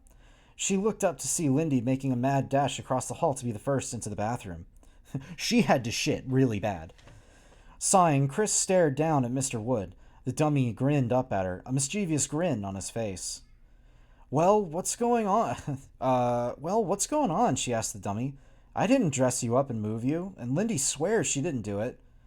But if we didn't do it, she thought. Who did? Bah, bah, bah. Chapter 8. Tilt his head forward, Lindy instructed. That's it. If you bounce him up and down a little, it'll make him look like he's laughing. Chris obediently bounced Mr. Wood on her lap, making him laugh. Don't move his mouth so much, Lindy told her. I think you're both crazy, Lindy's friend Alice said. So what else is new? Cody joked. All four of them were sitting in a small patch of shade under the bent old maple tree in Pal's backyard. It was a hot Saturday afternoon, the sun high in a pale blue sky, streaks of yellow light filtering down through the shifting leaves above their heads. Barky sniffed busily around the yard, his little tail wagging nonstop. Chris sat in a folding chair, which leaned back against the gnarled tree trunk. She had Mr. Wood on her lap. Lindy and Alice stood at the edge of the shade, their hands crossed over their chests, watching Chris's performance, with frowns of concentration on their faces. Sisters never lie. Yeah, sisters never lie. Never has a sister ever lied to another sister ever. Or to their brother. I have a sister. She never lied to me ever. Never, ever, never. Silence as I have flashbacks.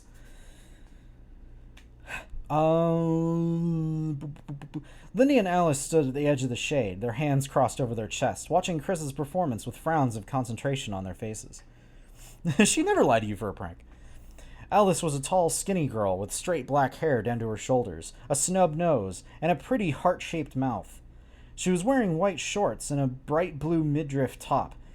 I am immediately picturing, like, a pig person. This is a strange description for a child. She's got a snub nose and a heart-shaped mouth. And I'm just imagining, like, a little mutant child. Cody was sprawled on his back in the grass, his hands behind his head, a long blade of grass between his teeth. He often liked to pull stuff from the ground and put it in his mouth. Chris was trying to show off her ventriloquist skills, but Lindy kept interrupting with helpful suggestions. When she wasn't making suggestions, Lindy was nervously glancing at her watch. She didn't want to be late for her job at Amy's birthday party at 2 o'clock. I think you're way weird, Alice told Lindy. Hey, no way, Lindy replied. Slappy is a lot of fun, and I'm going to make a lot of money with him. And maybe I'll be a comedy star or something when I'm older. I'll be like Jeff Dunham, but actually funny. I already made that joke, but I'm pulling it out again because it was the only thing I could think of. She glanced at her watch again. Well, everyone at school thinks that both of you are weird, Alice said, swatting a fly off her bare arm. Who cares, Lindy replied sharply. They're all weird, too. And so are you, Chris made Mr. Wood say. And so are you. I'll be just like Jeff Dunham, except a lot less racist. I could see your lips move, Lindy told Chris. Chris rolled her eyes. Give me a break. You've been giving me a hard time all morning. Just trying to help, Lindy said. You don't have to be so defensive, do you? Chris uttered an angry growl. Was that your stomach? She made Mr. Wood say. Was that just stomach? She made Mr. Wood say. Cody laughed. At least one person thinks you're funny, Lindy said dryly. But if you want to do parties, you really should get some better jokes. Chris let the dummy slump in her lap. I can't really find any good joke books, she said dejectedly. Where do you get all your jokes? A superior sneer formed on Lindy's face. She tossed her long hair behind her shoulder. I make up my own jokes, she replied snootily. You are a joke, Cody said. Haha, remind me to laugh later, Lindy said sarcastically. Boy, that was a response that was another, like, 90s kind of early 2000s kind of thing, is where you would be like, ha ha ha, I was so funny, I forgot to laugh. And, like, and that was, like, when you say that, you think you'd absolutely owned the person, but you really just kind of owned yourself. I get all my jokes at Trader Joke's, all organic comedy. How did... Machine Elves, how dare you make a really good joke? How dare you make such a solid-ass joke right now? How dare you make such an actually good solid-ass joke on my stream?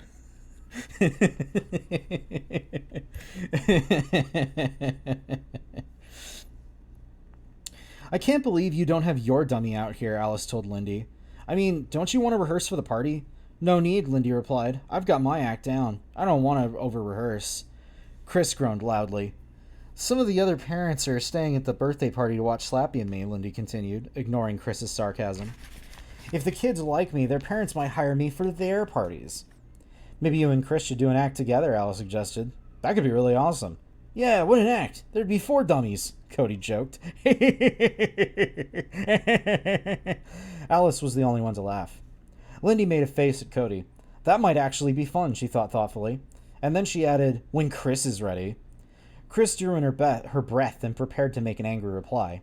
But before she could say anything, Lindy grabbed Mr. Wood from her hands. Let me give you a few pointers, Lindy said, putting one foot on Chris's folded chair and arranging Mr. Wood on her lap. You have to hold him up straighter, like this. Hey, give him back, Chris demanded, reaching out for the dummy. As she reached up, Mr. Wood suddenly lowered his head until he was staring down at her. You're a jerk, he rasped in Chris's face, speaking in a low, throaty growl. Huh? Chris pulled back in surprise. You're a stupid jerk, Mr. Wood repeated nastily in the same harsh growl. Lindy, stop it, Chris cried. Cody and Alice both stared in open-mouthed surprise. Stupid moron! Get lost! Get lost, you stupid jerk! The dummy rasped in Chris's face. Whoa! Cody exclaimed. Make him stop, Chris screamed at her sister. I can't, Lindy cried in a trembling voice. Her face became pale, her eyes wide with fear. I can't make him stop, Chris. He's speaking for himself. Yeah, I'm really sure. Yeah, and then everybody believed that. And then they went, oh no, the doll is haunted. And then they destroyed it, and then that was the end of the story. No. We still have a half a book left. Chapter 9. After I get some water. Hold on.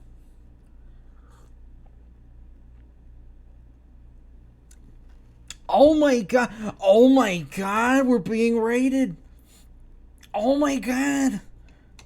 Oh my god. Oh wow. I never changed my raid animation from a bunch of shrimps. That's supposed to be something else. Oh well. It's shrimps. It's a shrimp raid. Don't worry about it. Don't think about it. Why are there shrimps in a gothic castle with a blob that reads stories? Don't think about it. Don't worry about it. But that being said, thank you for the raid. Thank you for coming in. We're reading Night of the Living Dummy. We're about halfway through, and these two girls, they got problems.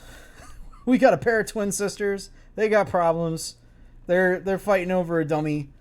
It's not a great time. They both have dummies. I think there might be a twist going on here.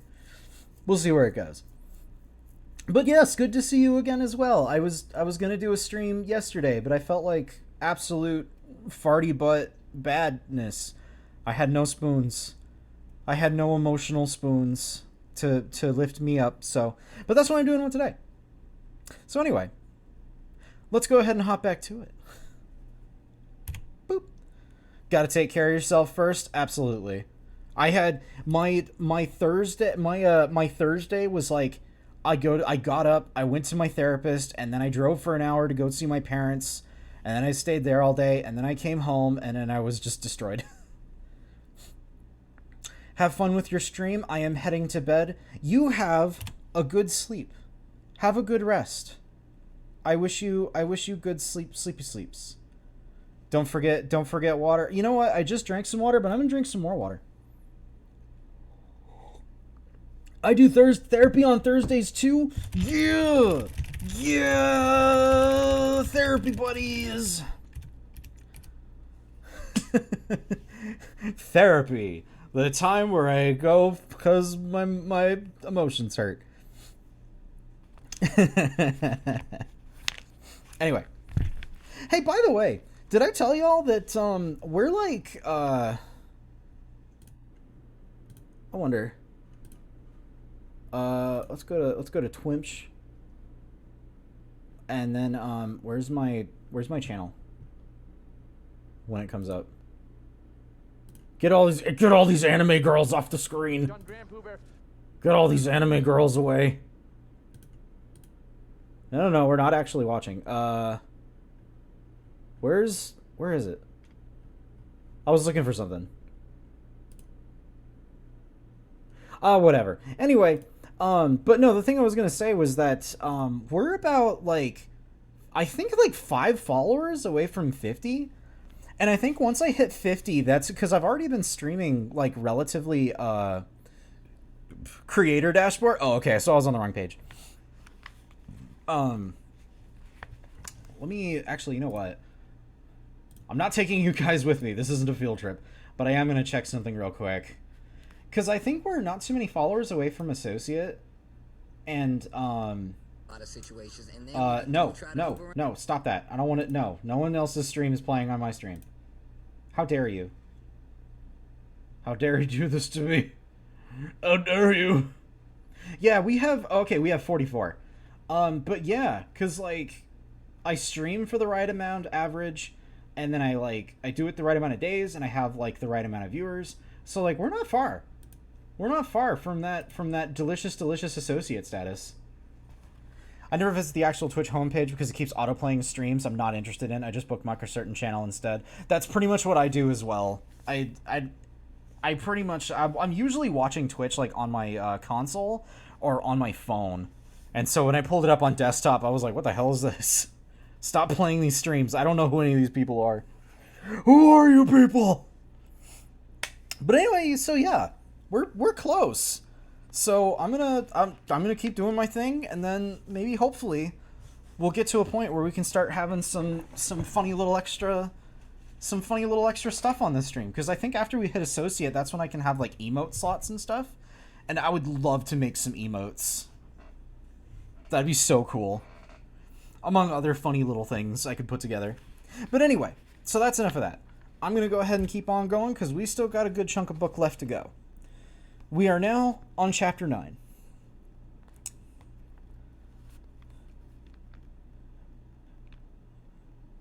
Why are all the emotes violence themed? Don't worry about it. Don't worry about it. Don't think about it. It's fine. The dummy glared at Chris, its grin ugly and evil. I can't make him stop. I'm not doing it, Lindy cried. Tugging with all her might, she pulled Mr. Wood out of Chris's face. Cody and Alice flashed each other bewildered glances. Frightened, Chris raised herself from the folding chair and backed up against the tree trunk. He's talking on his own? She stared hard at the grinning dummy. I think so. I'm all mixed up, Lindy declared, her cheeks bright pink. Barky yipped and jumped on Lindy's legs, trying to get her attention, but she kept her gaze on Chris's frightened face. This is a joke, right? Cody asked hopefully. What's going on? Alice demanded, her arms crossed in front of her chest. Ignoring them, Lindy handed Mr. Wood back to Chris. Here, take him. He's yours. Maybe you can control him. But Lindy... Chris started to protest. Lindy glared at her watch. Oh no, the party, I'm late. Shaking her head, she took off towards the house. Later, she called without looking back. But Lindy, Chris called. The kitchen door slammed behind Lindy. Holding Mr. Wood by the shoulders, Chris lowered her eyes to his face. He grinned up at her, a devilish grin, his eyes staring intently into hers. So, Machine Elves, I think you mentioned it a little bit ago, that it's kind of obvious what the twist is. I have to admit, I don't think I ever knew that. I don't think I ever knew that that's where this story goes. Like, the bait and switch of like, ooh, we found a creepy puppet in the dumpster. And then it's like, oh, it's gonna be evil. Oh, it doesn't go there? Oh, never mind then. Sorry, I thought I predicted it. I thought I was like, oh, okay, so it's going to be like the second dummy that they got from like a pawn shop that's going to be evil and not the other one. I will have to see where this goes then, because now I'm curious. Chris swung easily, leaning back and raising her feet into the air. The chain squeaked with every swing.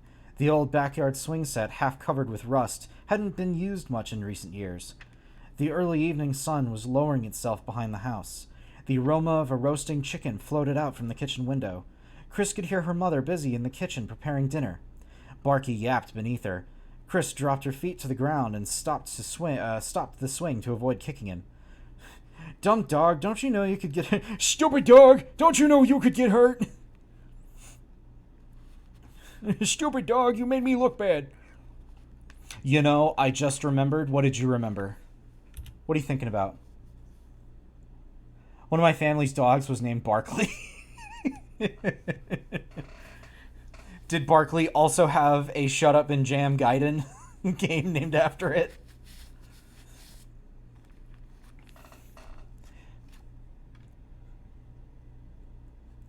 I'm pausing for all of you to be amazed at my good reference and joke. Nah, but she could run.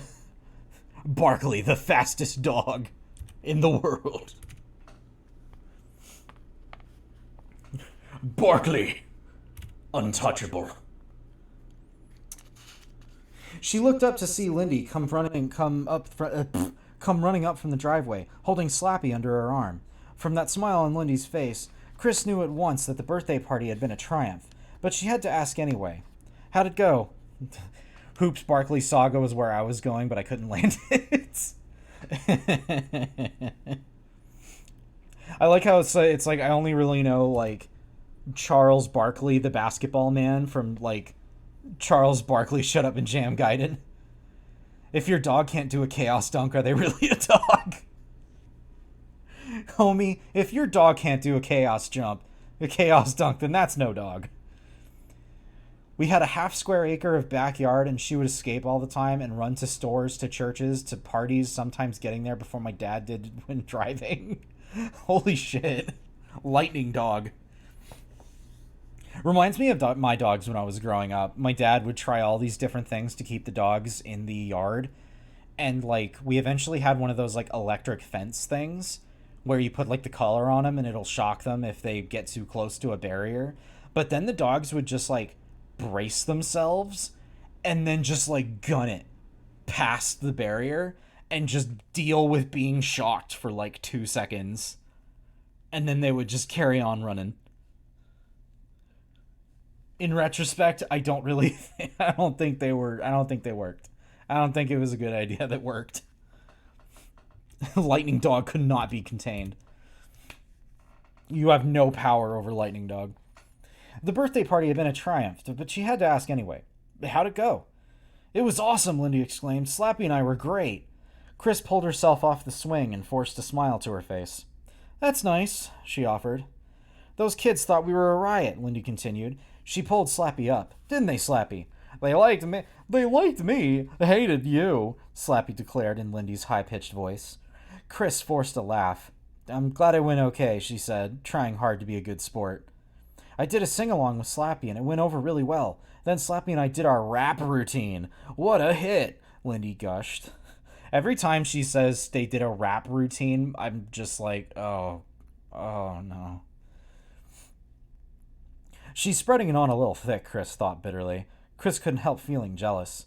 The kids all lined up to talk to Slappy, Lindy continued. Didn't they, Slappy? Everyone loved me, she made the dummy say. Where's my share of the loot? So you got paid $20, Chris asked, kicking at a clump of weeds. I hope the rap routine wasn't offensive at least, just awkward. Watch, she eventually reaches a point where she's like, this Jeff Dunham guy's got some good ideas. And then everyone in the room, no!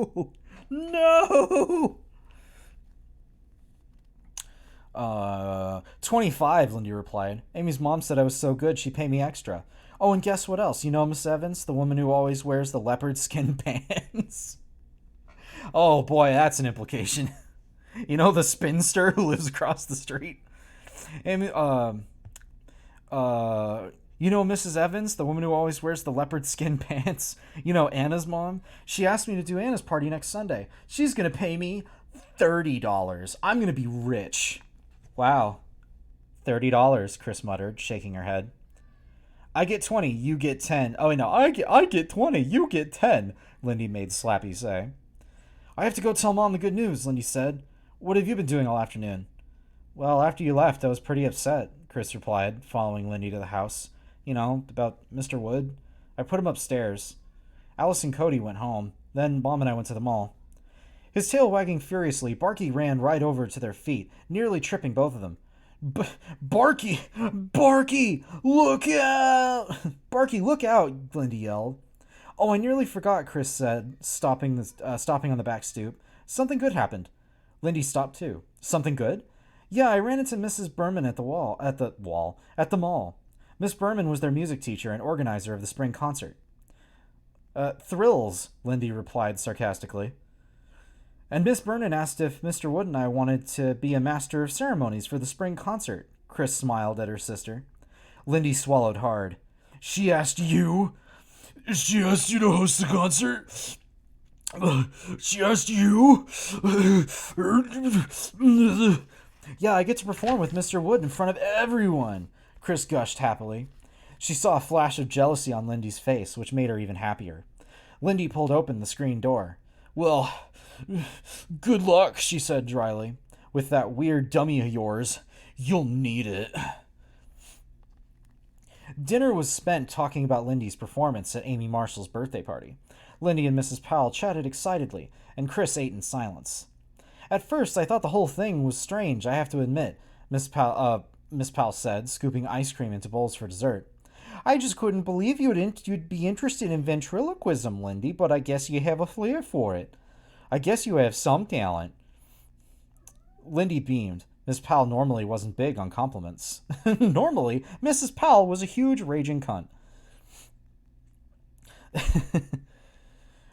So I just kind of paused because I'm thinking about the fact that, like, every now and then my mom asks me, like, hey, when can I see some of these streams that you do, some of these readings that you do? And I'm like, sometime I'll let you. And I think about how much I swear and just how foul I am. And I'm like, my mom can never know. My mom can't hear me say some of the things I say on this fucking stream. I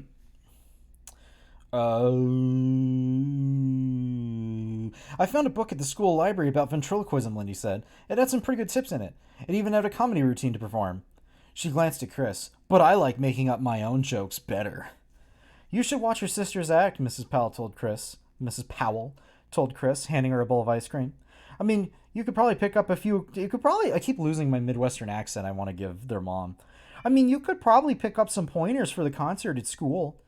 Maybe, Chris replied, trying to hide how annoyed she was. After dinner, Mr. Powell called from Portland, and they all talked with him. Lindy told him about her success with Slappy at the birthday party. Chris told him about being asked to host the concert with Mr. Wood. Her father promised he wouldn't schedule any road trips so that he could attend the concert. After watching a video their mother had rented at the mall, the two sisters went up to their room. It was a little after 11. If you're 12 years old and your parents are letting you stay up after 11? Man, I was going to bed like 9 or 10. Maybe 8. Spooky? Are you meowing? Is it spooky time again? Can I publicly shame you? I'm shaming you. Spooky. You're being shamed. Meow. That's right. Now I can turn your nuisance into content. Meow.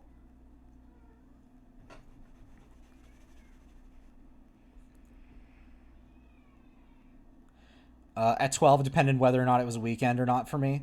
True enough. Fair enough. That's probably how it was for me. I just don't remember very well. Spooky, come on. Spooky, just get up here. Get up here. Don't just sit there and scream at me. I know you want me to pet you, but you have to get within petting distance. Spooky. Why is it that all you want to do is just rub your face on me, but you never want to get closer to actually get petted? Why are you like this? Why are you a nuisance? I'm shaming you. In front of people. Now they know what you look like. They know what you look like. They know that you're annoying. They know that I love you? They know that you're running away now? They know that... Stop tearing up the carpet! Spooky! Spooky, stop it! Stop it! Spooky! Stop tearing up the carpet! We're already going to lose our deposit on this apartment when we move, probably. Yeah, you just stay there and look cute. You do that. You do that, beast. Animal. I love her dearly. Anyway.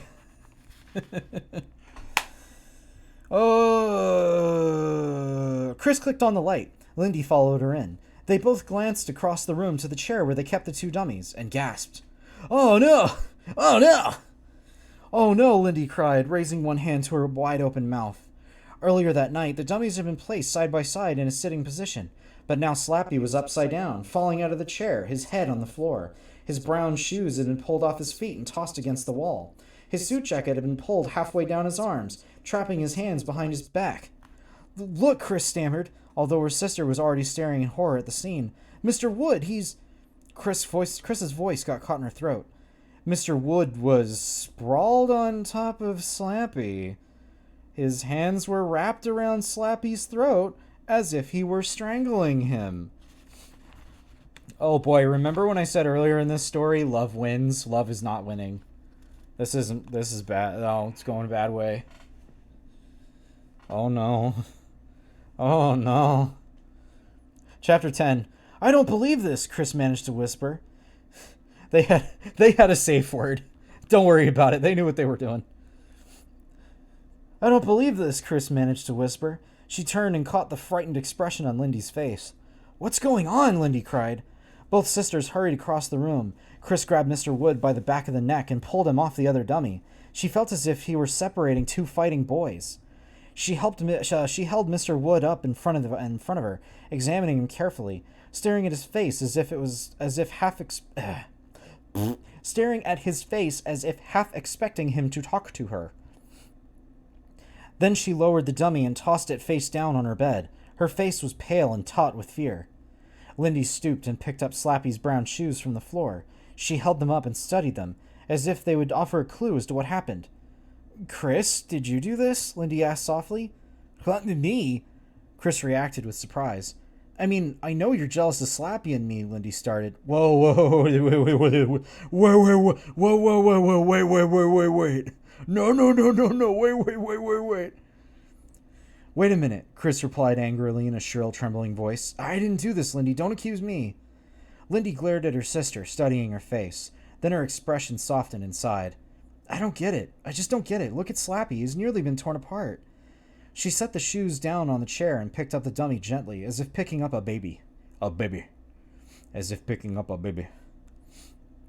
Holding him in one hand, she struggled to pull his suit jacket up with the other. Chris heard her sister mutter something. It sounded like, your dummy is evil. What did you say? Chris demanded. Nothing, Lindy replied, still struggling with the jacket.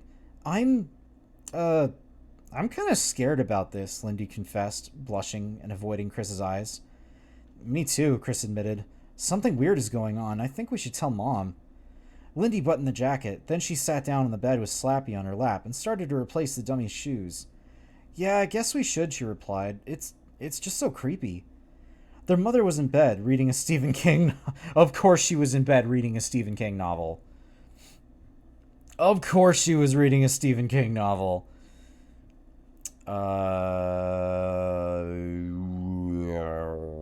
Her bedroom was dark, except for a tiny reading lamp on her headboard that threw down a narrow triangle of yellow light. Mrs. Powell uttered a short cry as her two daughters appeared out of the shadows. Oh, you startled me. This is such a scary book. I think I was just about to fall asleep. This is such a scary book, and I think I was about to fall asleep. Just R.L. Stine trying to hey, Stephen King. Hey, buddy. I like your books. Anyway, it seems legit. Can we talk to you? Chris asked eagerly in a low whisper. Something weird's going on, Lindy added. Mrs. Powell yawned and closed her book. What's wrong? Oh, what's wrong there? What's wrong there, girls? Oh, why don't you tell me, don't you? No. It's about Mr. Wood, Chris said. He's been doing a lot of strange things. Huh? Mrs. Powell's eyes opened wide. She looked pale and tired under the harsh light from her reading lamp. He was strangling Slappy, Lindy reported, and this afternoon he said some really gross things and... Stop, Miss Pell ordered, raising one hand. Just stop. But Mom, Chris started. Give me a break, girls, their mother said wearily. I'm tired of your silly competitions. You don't understand, Lindy interrupted. Yes, I do understand, Miss Pell said sharply. You two are even competing with those ventriloquist dummies. Mom, please, I want it to stop right now. I want it to stop right now, Mrs. Pell insisted, tossing the book on her bedside table. I mean it. I don't want to hear another word from either of you about these dummies. And if you two have problems, you settle it between yourselves. If a dummy tries to kill you, you just have to march up to it and you tell it right to its face, you won't kill me. You cannot kill me without my consent. Spooky, I know you love to scream and meow while I'm on stream, but I would like to try and finish this. I'm putting it back up. I'm putting it back up. It's there. I'm shaming you. I'm shaming you. I'm shaming you. Okay. She's doing her own thing now. You can't even hear her. That's okay. I can hear her. That's the point. I can hear her. She's annoying me. Because whenever she meows a lot, I just assume she wants something. And I want to give her the thing that she wants. But she's a cat and she's not clear about what she wants. Oh, right. Mom doesn't believe anything because parents in Goosebumps novels never believe anything anyway. Mom, listen, and if you can't settle it, I'll take the dummies away, both of them. I'm serious. Miss Powell reached above her head and clicked off the reading light, throwing the room into darkness. Good night, she said. I don't know, maybe they should have let her take them. The girls had no choice but to leave the room. They slunk down the hall in silence. Chris hesitated at the doorway to their bedroom. She expected to find Mr. Wood strangling Slappy again. She breathed a sigh of relief when they saw the two dummies on the bed where they'd been left. Well, Mom wasn't too helpful, Linda said dryly, rolling her eyes. She picked up Slappy and started to arrange him in a chair in front of the window. I think she was asleep and we woke her up, Chris replied. She picked up Mr. Wood and stared towards the chair with him, then stopped. You know what? I think I'm going to put him in the closet tonight, she said thoughtfully. Good idea, Lindy said, climbing into bed. Chris glanced down at the dummy, half expecting him to react, to complain, to start calling her names. But Mr. Wood grinned up at her, his painted eyes dull and lifeless. Chris felt a chill of fear. I'm becoming afraid of stupid ventriloquist dummy, she thought. I'm shutting him up in the closet tonight because I'm afraid. She carried Mr. Wood to the closet, then with a groan she raised him high above her head and slid him onto the top shelf. Carefully closing the closet door, listening for the click, she made her way to bed. She slept fitfully, tossing on top of the covers, her sleep filled with disturbing dreams. She awoke to find her nightshirt completely twisted, cutting off circulation to her right arm. She struggled to straighten it, and then fell back asleep. She awoke early, drenched in sweat. The sky was still dawn gray outside the window. The room felt hot and stuffy. She sat up slowly, feeling weary as if she hadn't slept at all. Blinking away the sleep, her eyes focused on the chair in front of the window. There sat Slappy, exactly where Lindy had placed it. Hold on, can I do that? There sat Slappy, there sat Slappy, there sat Slappy, there sat Slappy, there sat Slappy, there sat Slappy, there sat damn it, there sat Slappy, there sat Slappy, there sat Slappy, damn it, there sat Slappy, there sat Slappy, there sat Slappy, damn it. There sat Slappy, there sat Slappy, there sat Slappy, there sat Slappy, there sat Slappy. There we go. Okay, did it. 5 times fast. Did it. I win. I win this game that I made up to myself. I'm dying trying to make that work.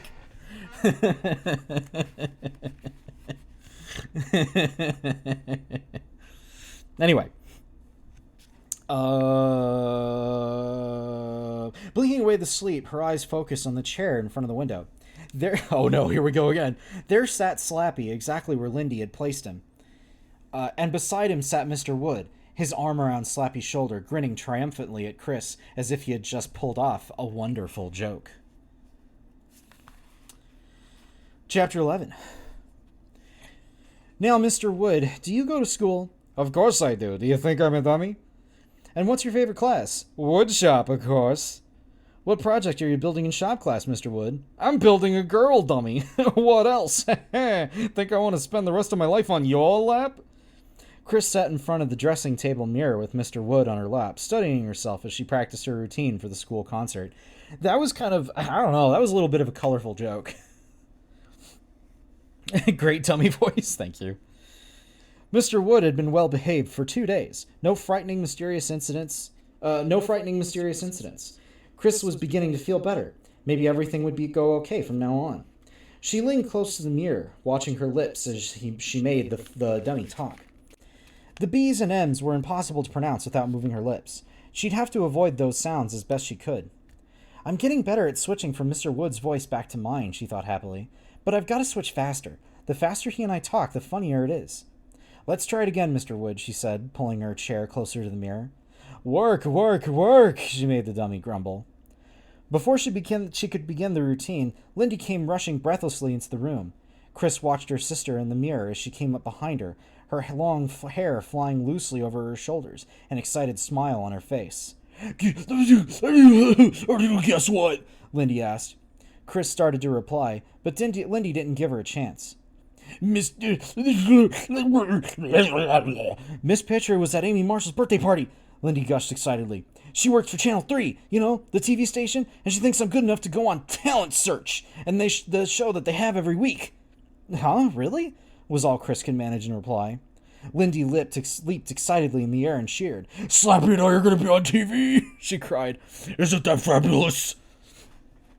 I'm going to be on TV with my dummy. Anyway.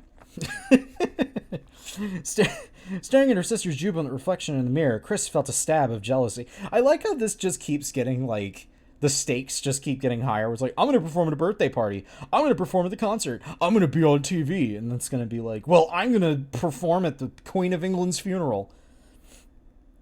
I've got to tell Mom, Lindy declared. Hey, Mom! Hey, Mom!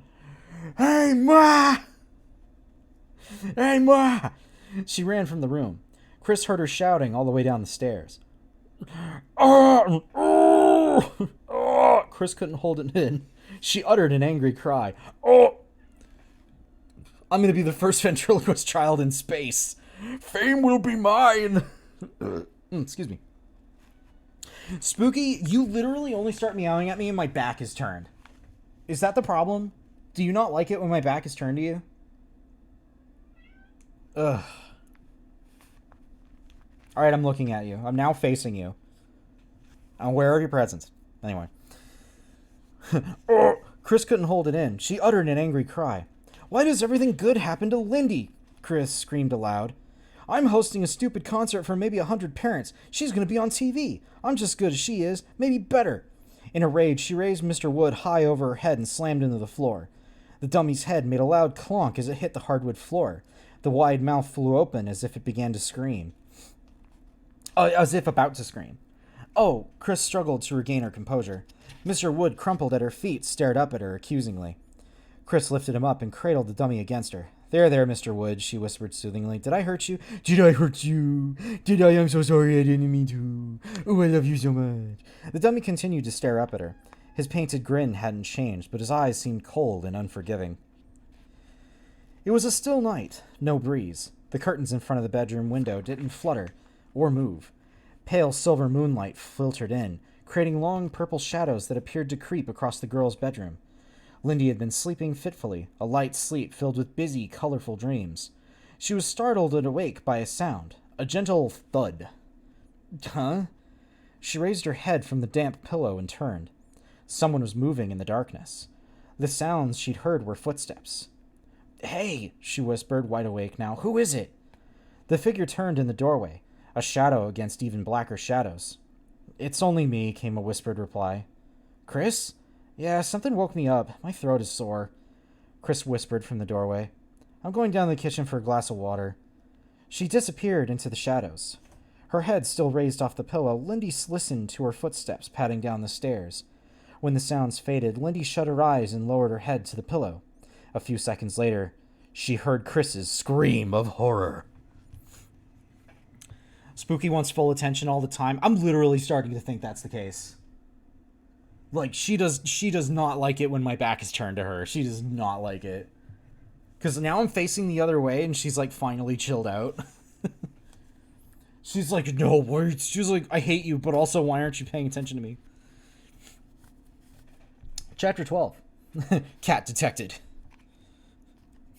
Unidentified fucking thing spotted. Dun, dun, dun. Chapter 12. Her heart pounding. Lindy struggled out of the bed. The sheet tangled around her legs, and she nearly fell. Boy, she gets tangled up on these sheets a lot. That seems to happen. No, she doesn't hate you. She's just needy in a cat way. My cat, unfortunately, like, reflects me as a person, because my cat is also exceedingly, like, anxiety-riddled and neurotic, and doesn't like anyone else other than, like, the people she lives with. And is, like, very demanding and needy of attention, or else she starts to lose her mind. Which, every now and then I'm like, Spooky, all you do is cry, poop, and eat, and demand attention, which, hey, frankly, is also what I do, so I can't really judge you that much.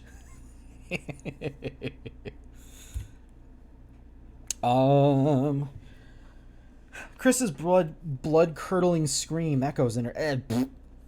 Oh, what a cute dunny kitty.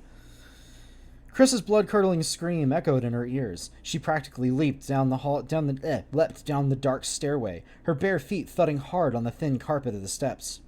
It was dark downstairs, except for a thin sliver of yellow light from the kitchen. Chris, are you okay? Lindy called, her voice sounding small and frightened in the dark hallway. Chris? Lindy stopped at the kitchen doorway. What was that eerie light? It took her a while to focus, then she realized she was staring at the dim yellow light from inside the refrigerator. The refrigerator door was wide open, and the refrigerator was empty. What's going on here? She took a step into the kitchen, then another. Something cold and wet surrounded her foot. Lindy gasped and, looking down, saw that she had stepped into a wide puddle. An overturned milk carton beside her foot revealed that the puddle was spilled milk. She raised her eyes to Chris, who was standing in the darkness across the room, her back against the wall, her hands raised to her face in horror. Chris, what on earth? The scene was coming into focus now. It was all so weird, so wrong. It was taking Lindy a long time to see the whole picture. But now, following Chris's horrified stare, Lindy saw the mess on the floor and realized why the refrigerator was empty. Everything inside it had been pulled out and dumped on the kitchen floor. An orange juice bottle lay on its side in a puddle of orange juice. Eggs were scattered everywhere. Fruits and vegetables were strewn all over the floor. Oh! Lindy moaned to herself in utter disbelief. Everything seemed to sparkle and gleam. What was all that shiny stuff among the food? Chris's jewelry! There were earrings and bracelets and strands of beads tossed everywhere, mixed with the spilled, strewn food like some kind of bizarre salad. Oh no! Oh no! Oh no, Lindy shrieked as her eyes came to rest on the figure on the floor. Sitting upright in the middle of the mess was Mr. Wood, grinning gleefully at her. He had several strands of beads around his neck, long dangling earrings hanging from his ears, and a platter of leftover chicken on his lap. The boy was hungry.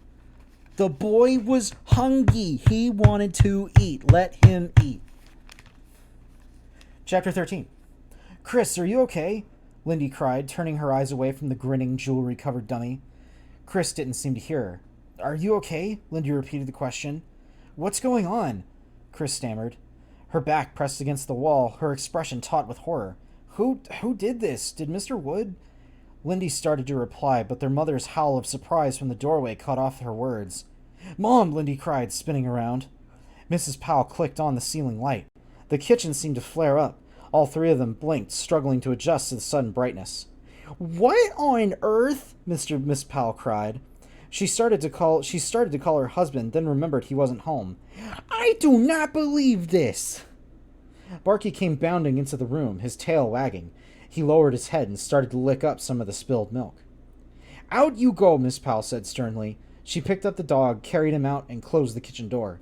Then she strode into the center of the room, shaking her head, her bare feet narrowly missing the puddle of milk.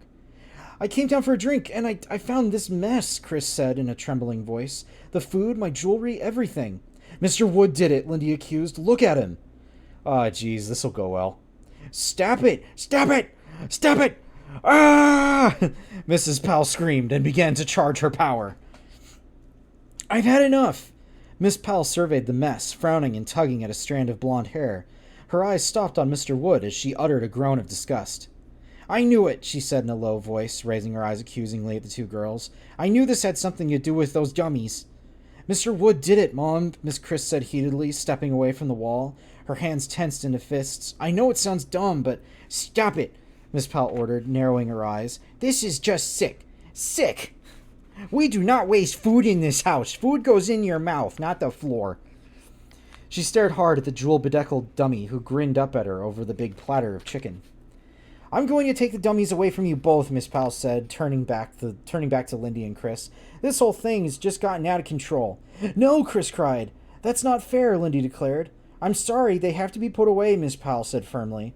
She let her eyes move over the cluttered floor and let out another weary sigh. Look at my kitchen! But I didn't do anything, Lindy screamed. I need Mr. Wood for the spring concert, Chris protested. Everyone is counting on me, Mom.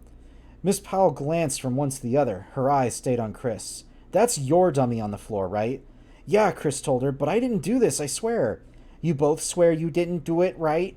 Miss Powell said, suddenly looking very tired under the harsh ceiling light. Yes, Lindy answered quickly. Then you both lose your dummies. I'm sorry. Look, I'm sorry, kids, alright? So here's the deal, alright? So there's a mess on my floor, right? There's a mess on my floor. I see this dummy, and I see you two. And look, you two have been doing a bunch of weird shit with these dummies. And look, I try to let it slide. I try to let it go. You know, it's just my thing. I'm trying to let it slide. I think what you're doing is weird, but I'm trying to be supportive. I'm trying to be a supportive parent here because I love my children. But y'all are doing some weird shit with them, and I'm not a huge fan. And then I wake up in the middle of the night. I hear screaming. I hear crashing. I hear things going on down here. What do I come down to find? I come down to find my kitchen covered in schmutz. I come to see it covered in absolute crap, just all over the joint. And you know what? I see this dummy, center of the room, figure piece, just right as the centerpiece of this whole mess. And I'm just thinking this has got to have something to do with these freaking dummies. You know what I mean? You know what I'm talking about? It's these damn dummies. It's these dummies that are causing problems. And if both of you are like, no, I didn't do it, man, it wasn't me, it was the dummy. If both of you are going to say that, look, you both lose the dummies, all right? You both losing the dummies. Because I don't know what the hell's going on, but it's something freaking I don't like it. I don't like it. I'm taking away both of them because you both are freaking me out, and I don't like it. I want these dummies out. Nobody gets any more dummies. Nobody gets jack shit. We are done. Anyway. Where was I? I went off and did like a fucking thing there.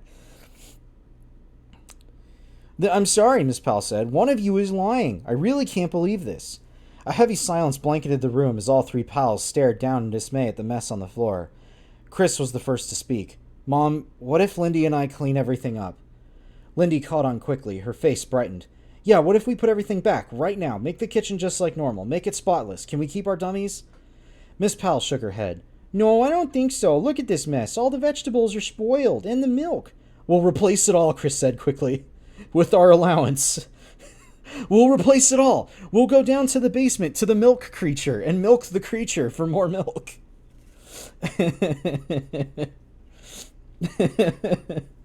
Sorry, I thought about the 2-sentence horror meme with like, she drank the milk. Little did she know it came from the milk creature in the basement. It came from the milk monster. We'll replace it all, Chris said quickly, with our allowance, and we'll clean it up perfectly, please. If we do that, give us one more chance. Miss Powell twisted her face in concentration, debating with herself. She stared at her daughter's eager faces. Oh, okay, she replied finally. I want the kitchen spotless when I come down in the morning. All the food, all the jewelry, everything back where it goes. Okay, both girls said in unison. Sorry, a bug. There was like a mosquito that landed on my book, and I was just like, wah! Smash! You're dead. I got you, mosquito. You're not biting me today. Oh, that left... Uh-oh. That actually left like a little spot of blood in the book. Uh-oh, that could be bad. I got blood on a Goosebumps book. Is this bad? Chat, am I gonna die? Chat, I'm scared. I got blood on the goosebumps spark. Now the dummy's gonna come after me. Oh my god. Chad, please help me. Death by mosquito. You're... You're already dead. Spooky, what? What? Fine, I'll look the other way. I get bad lighting if I face towards you. I'm ignoring you now. You're enjoying the shaming too much. Okay, both girls said in unison. And I don't want to see either of those dummies down here in my kitchen again, Miss Powell demanded. If you can do that, I'll give you one more chance. Great, both girls cried at once.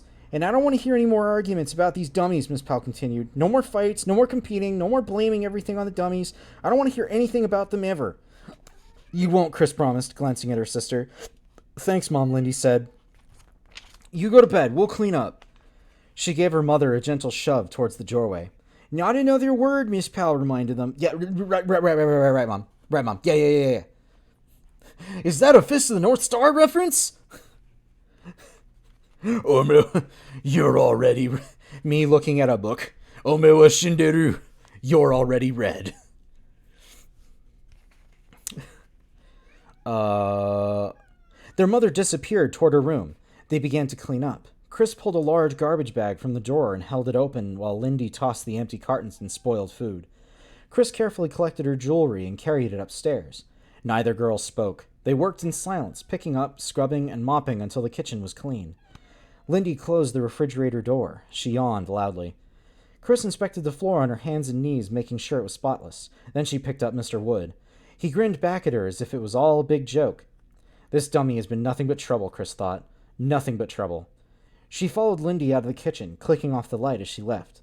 The two girls climbed the stairs silently. Neither of them had spoken a word. Pale moonlight filtered into their room through the open window. The air felt hot and steamy. Chris glanced at the clock. It was a little past 3 in the morning. Slappy sat slumped in the chair in front of the window, moonlight shining on his grinning face. Lindy, yawning, climbed into bed, pushed down the blanket, and pulled up the sheet. She turned her face away from her sister. Chris lowered Mr. Wood from her shoulder. You're nothing but trouble, she thought angrily, holding him in front of her and staring at his grimacing face. Nothing but trouble. Mr. Wood's wide, leering grin seemed to mock her. A chill of fear mixed with her anger. I'm beginning to hate this dummy, she thought. Fear him and hate him. I fear him and I hate him. Angrily, she pulled open the closet door and tossed the dummy into a closet. It fell into a crumpled heap on the floor. Chris slammed the closet door shut. Her heart thudding, she climbed into bed and pulled up the covers. She suddenly felt very tired. Her entire body ached from weariness. She buried her face in the pillow and shut her eyes. She had just about fallen asleep when she heard a tiny voice. Let me out! Let me out of here! Hey, let me out of here! It cried. A muffled voice coming from inside the closet. Bum, bum, bum. Chapter 14. Let me out! Let me out of here! A high-pitched... Well, screw it. I'm giving the dummy that voice because I like it better. It's funnier. Chris sat up with a jolt. Her entire body convulsed in a shudder of fear. Her eyes darted to the other bed. Lindy hadn't moved.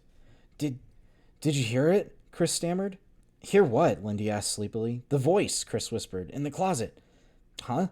Lindy asked sleepily. What are you talking about? It's 3 in the morning. Can't we get some sleep? But, Lindy... Chris lowered her feet to the floor. Her heart was thudding in her chest. Wake up! Listen to me! Mr. Wood was calling to me! He was talking! Lindy raised her head and listened. Silence. I don't hear anything, Chris. Really, maybe you were dreaming. No! I fucking heard him! He's real! He's fucking real! Back from AFK, what did I miss? Seti, this dummy's got problems. This dummy's a jerk. That's pretty much it. This dummy keeps causing problems. No, Chris shrieked, feeling herself lose control. It wasn't a dream. I'm so scared, Lindy. I'm just so scared. Suddenly, Chris was trembling all over, and hot tears were pouring down her cheeks. Lindy stood up and moved to the edge of her sister's bed. Something horrible is going on here, Lindy, Chris stammered through her tears.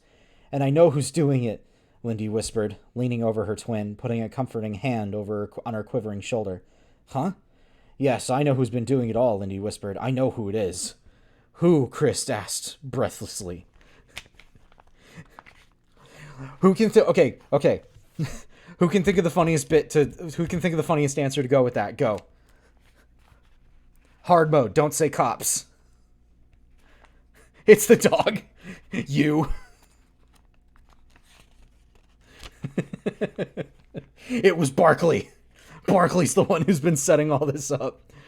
He's like the Silent Hill 2 dog.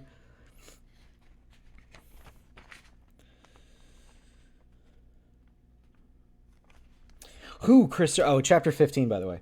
Who, Chris repeated, letting her tears run down her cheeks. Who? I have, Lindy said. Her smile spread into a grin almost as wide as Slappy's. She closed her eyes and laughed. Huh? Chris didn't understand. What did you say? I said I've been doing it, Lindy repeated. Me, Lindy. It was all a joke, Chris. I got you again. She nodded as if confirming her words.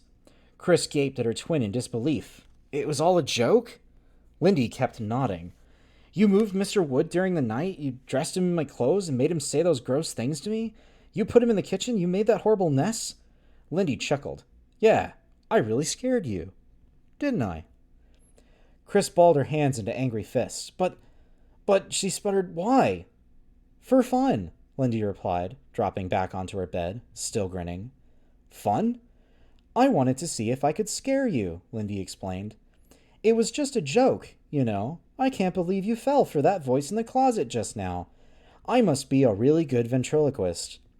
But, Lindy, you really believed Mr. Wood was alive or something, Lindy said, laughing, enjoying her victory. You're such a nit. A nit? Half a nitwit! Lindy burst into wild laughter. It isn't funny, Chris said softly. I know, Lindy replied. It's a riot. You should have seen the look on your face when you saw Mr. Wood downstairs in your precious beads and earrings. How'd you ever think of such a mean joke? Chris demanded. It just came to me, Lindy answered with some pride. When you got your dummy. You didn't want me to get a dummy, Chris said thoughtfully. You're right, Lindy quickly agreed. I wanted something that would be mine for a change. I'm so tired of you being a copycat, so you thought of this mean joke, Chris accused. Lindy nodded. Chris strode angrily to the window and pressed her forehead against the glass. I can't believe I was so stupid, she muttered. Neither can I, Lindy agreed, grinning again. You really made me start thinking that Mr. Wood was alive or something, Chris said, staring out the window to the backyard below. You really made me afraid of him. Aren't I brilliant? Lindy proclaimed.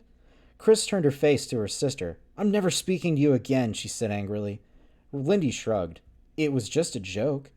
No, Chris insisted. It was too mean to be just a joke. I'm never speaking to you again. Never. Fine, Lindy replied curtly. I thought you had a sense of humor. Fine. She slid into bed, her back to Chris, and pulled the covers up over her head. I've got to find a way to pare back for this, Chris thought. But how? Dunny, are you intentionally not reading for the book? Oh, God damn it, I did it again. Somebut. See, this is spooky. I'm blaming you for this. I blame you. Don't, God damn it. I started to, okay. When I'm facing the other way, like to look at the cat, like I can't see the screen because like I can't see the screen in my peripheral. And I like how right now I was like, okay, I'm going to go turn in the other direction. And then my cat immediately meowed at me. My cat immediately got upset. I swear to God. Beast.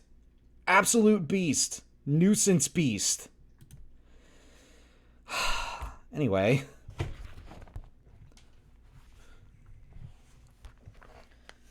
Ugh. By the way, I was reading that last part really stilted because I was just kind of like, I was making the assumption that she was being controlled or something. And I'm going to keep going with that assumption, maybe. We'll see. We'll see where this goes. I'm super curious now. Chapter 16. After his school a few days later, Chris walked home with Cody. It was a hot, humid afternoon. The trees were still and seemed to throw little shade on the sidewalk. The air above the pavement shimmered in the heat. Wish we had a swimming pool, Chris muttered, pulling her backpack off her shoulder. I wish you had one too, Cody said, wiping his forehead with the sleeve of his red t-shirt. I'd like to dive into an enormous pool of iced tea, Chris said, like in the TV commercials. It always looks so cold and refreshing. Cody made a face. Swim in iced tea? With ice cubes and lemon? Forget it, Chris muttered. Well, plus you'd get really sticky coming out of it. You'd stick to everything. They crossed the street. A couple of kids they knew rode on their bikes.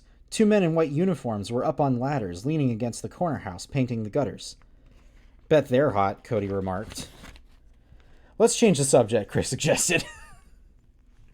I know they mean like hot as in temperature, but what if he was just like, damn, those guys, damn, I bet they're hot. How are you doing, Mr. Wood? Cody asked. Not bad, Chris said. I think I got some pretty good jokes. I should be ready for the concert tomorrow night. They stopped at the corner and let a large blue van rumble past. Are you talking to your sister? Cody asked as they crossed the street. The bright sunlight made his white blonde hair glow. Boy, they really like focusing on this kid's blonde hair. They really like pointing out that this kid's hair is blonde. A little, Chris said, making a face. I'm talking to her, but I haven't forgiven her. That was such a dumb stunt she pulled, Cody said sympathetically. He wiped the sweat off his forehead with the sleeve of his t-shirt. It just made me feel like such a dork, Chris admitted. I mean, I was so stupid. She really had me believing that Mr. Wood was doing all that stuff. Chris shook her head. Thinking about it made her feel embarrassed all over again. Her house came into view. She unzipped the back compartment of her backpack and searched for the keys. Did you tell your mom about Lindy's practical joke? Cody asked. Chris shook her head. Mom is totally disgusted. We're not allowed to mention the dummies to her. Dad got home from Portland last night, and Mom told him what was going on, so we're not allowed to mention the dummies to him either. She found the keys and started up the drive. Thanks for walking home with me. Yeah, sure. Cody gave her a little wave and continued on towards his house up the street. Chris pushed the key into the front door lock. She could hear Barky jumping and yipping excitedly on the other side of the door. I'm coming, Barky, she called in. Hold your horses. She pushed open the door. Barky began leaping on her, whimpering as if she'd been away for months. Okay, she cried, laughing. It took several minutes to calm the dog down. Then Chris got a snack from the kitchen and headed up to her room to practice with Mr. Wood. Oh, wait, no, that's right. Her sister's making her think that everything was a goofy little prank, bro. Because I was about to say, like, why are you still practicing with it if it's evil? And I'm like, oh, wait. That's right, never mind. You're being lied to. She hoisted the dummy up from the chair, where it had spent the day beside Lindy's dummy. A can of Coke in one hand. Book sponsored by Coca-Cola. Delicious taste of Coca-Cola. The dummy over her shoulder. She headed to the dressing table and sat down in front of the mirror. This was the best time of day to rehearse, Chris thought. No one was home. Her parents were at work. Lindy was at some after-school activity. She arranged Mr. Wood in her lap. Time to go to work, she made him say, reaching into his back to move his lips. She made his eyes slide back and forth. A button on his plaid shirt had come unbuttoned. Chris leaned him against the dressing table and started to fasten it. Something caught her eye. Something yellow in the pocket. Weird, Chris said aloud. I never noticed anything there. Slipping 2 fingers into the slender pocket, she pulled out a yellowed sheet of paper, folded up. Probably just the receipt form, Chris thought. She unfolded the sheet of paper and held it up to read it. It wasn't a receipt. The paper contained a single sentence handwritten and very clearly in bold black ink. It was in a language Chris didn't recognize. Someone send you a love note, Mr. Wood? She asked the dummy. It stared up at her lifelessly. Chris lowered her eyes to the paper and read the strange sentence out loud. Uh-oh. Uh-oh. Oh, no. Oh, no. Oh, no. This is a bad time. This is a bad sign. Yo, if you find a mysterious piece of paper on any weird object that's like been strange and it's in a language you don't recognize, don't read it out loud. Don't do that. This is a bad idea. Oh boy. This is gonna go bad. I say as I'm about now ready to read it out loud. She opens it up and she's like, Klaatu Varata Nikto. For all you Army of Darkness fans out there. Karu Mari Odana Lama Milanu Karano. Karu Marani Odana Lana Milanu Karano Mado. Hey, anyway. Karanu Murari Odana Lama Milanu Karanu Banana Smoothie. Anyway. What language is that? Chris wondered. She glanced down at the dummy and uttered a low cry of surprise. Mr. Wood appeared to blink. But that was impossible, was it? Chris took a deep breath, then let it out slowly. The dummy stared up at her, his painted eyes as dull and wide open as ever. "Let's not get paranoid," Chris scolded herself. "Time to work, Mr. Wood," she told him. She folded up the yellow piece of paper and slipped it back into his shirt pocket. Then she raised him to a sitting position, searching for the eye and mouth controls with her hand. "How are things around your house, Mr. Wood?" "Not good, Chris. I got termites. I need termites like I need another hole in my head." "Lindy, Chris, could you come downstairs, please?" Mr. Powell... "Lindy, Chris, could you come downstairs, please?" Mr. Powell called from the foot of the stairs. Wait, I got his voice wrong. We haven't had to use Mr. Powell's voice in a while, so I couldn't remember. Mr. Powell called from the foot of the stairs. It was after dinner, and the twins were up in their room. Lindy was sprawled on her stomach on the bed, reading a book for school. Chris was in front of the dressing table mirror, rehearsing quietly with Mr. Wood for tomorrow night's concert. "What do you want? What do you want, Dad? What do you want?" Lindy shouted down, rolling her eyes. "We're kind of busy," Chris shouted, shifting the dummy in her lap. "The Millers are here, and they're dying to see your ventriloquist acts." They're dying," their father shouted up. Lindy and Chris both groaned. The Millers were the elderly couple who lived next door. They were very nice people, but very boring. The twins heard Mr. Powell's footsteps on the stairs. A few seconds later, he poked his head into the room. "Come on, girls, just put on a short show for the Millers. They came over for coffee, and we told them about your dummies, and they're stupid, and they're old, and they think old stuff is cool, so just go do it." "We just want to make them happy. If we make them happy, they might leave us, and they might give us stuff in their will." Time to roast Grandma? I'm willing to bet that's what's about to happen. "But I have to rehearse for tomorrow night," Chris insisted. "Rehearse on them," her father suggested. "Come on, just do 5 minutes. They'll get a real kick out of it." Sighing loudly, the girls agreed. Carrying their dummies over their shoulders, they followed their father down to the living room. Mr. and Mrs. Miller were side by side on the couch, coffee mugs in front of them on the lower coffee table. They smiled and called out cheerful greetings as the girls appeared. Chris was always struck by how much the Millers looked alike. They both had slender pink faces topped with spongy white hair. They both wore silver-framed bifocals, which slipped down, and nearly identical pointy noses. They both had the same smile. Mr. Miller had a small gray mustache. Mrs. Miller also had a small gray mustache. No. Lindy always joked that he grew it so that people could tell the Millers, so the Millers could tell each other apart. "Is that what happens to you when you've been married a long time?" Chris found herself thinking. You start to look exactly alike. The Millers were even dressed alike, in loose-fitting tan Bermuda shorts and white cotton sports shirts. But they both looked so alike that it saved time on having to describe both of them. We could just describe them once. Lindy and Chris took up ventriloquism a few weeks ago. Lindy and Chris took up ventriloquism a few weeks ago, Miss Powell was explaining, twisting herself forward to see the girls from the armchair. She motioned them to the center of the room, and they both seemed to have some talent. For it. "Have you girls ever heard of Bergen and McCarthy?" Miss Miller asked, smiling. "Who?" Lindy and Chris asked in unison. "Before your time," Mr. Miller said, chuckling. "They were a ventriloquist act." "Can you do something for us?" Miss Miller asked, picking up her coffee mug and setting it in her lap. Can you do some funny little ventriloquism for me, please?" Sorry, I'm scratching my eye. Mr. Powell pulled up a dining room chair into the center of the room. "Here, Lindy, why don't you go first?" He turned to the Millers. "They're very good. You'll see." I like how insistent the parents are. They're like, "They're great. They're so good. They're so good at ventriloquism. We think their dummies are fucking weird and creepy, and they're being real shitty and weird about it and making messes in the kitchen, but their dummies are so cool. You gotta fucking see it." Lindy sat down and arranged Slappy on her lap. The Millers applauded. It didn't take much to impress them.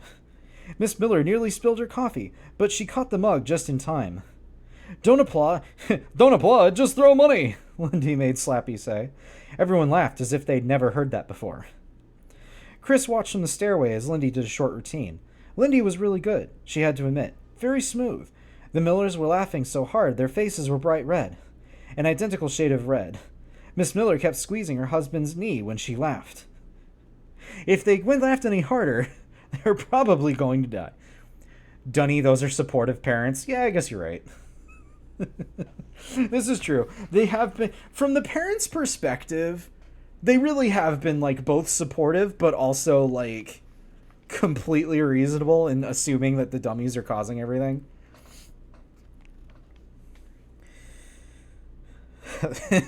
Sorry, I had a joke in mind and then I lost it, and now I'm just staring off into space. I'm just staring off wistfully. Just thinking about where my life could have been. I could have been a massage therapist. I could have been a physical therapist. I could have been a veterinary technician. Thank God I'm here writing. Thank God I'm here reading books to you on stream. I'm glad I don't do either of those things. You could be single? Ew, no. Absolutely not. I love my husband more than life itself. Absolutely not. If something ever happened to my husband, I would, like, dress up a cactus to look like him, and I would be like, hello, cactus husband. You're still alive. I'd be in heavy denial. Anyway. Where were we? Lindy finished to big applause. The Millers gushed about how wonderful she was. Lindy told them about the TV show she might be on, and they promised they wouldn't miss it. We'll tape it, Mr. Miller said. Why be single when you can kiss a husband? Absolutely. I'm just provoking Dunny into loving responses. Just provoking me into talking about how much I love my husband. He's not here right now, so but he did tell me he listens to my VODs sometimes when he's at work, and like it's like after hours and he's like cleaning stuff up. So like hey, husband, if you're listening to this at a later time, I'm never going to tell you. I'm never going to tell you that I did this. I'm never going to tell you that I said all this. But if you ever see this, if you ever listening to this at work or something, I love you so much. I love you. But light of my life, I love you. I didn't mean to pull out my knife. Anyway, I'm speaking a frequency only my husband can hear in the future.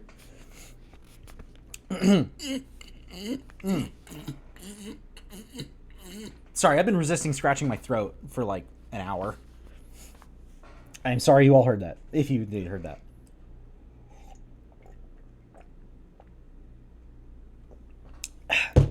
Aqua. All right.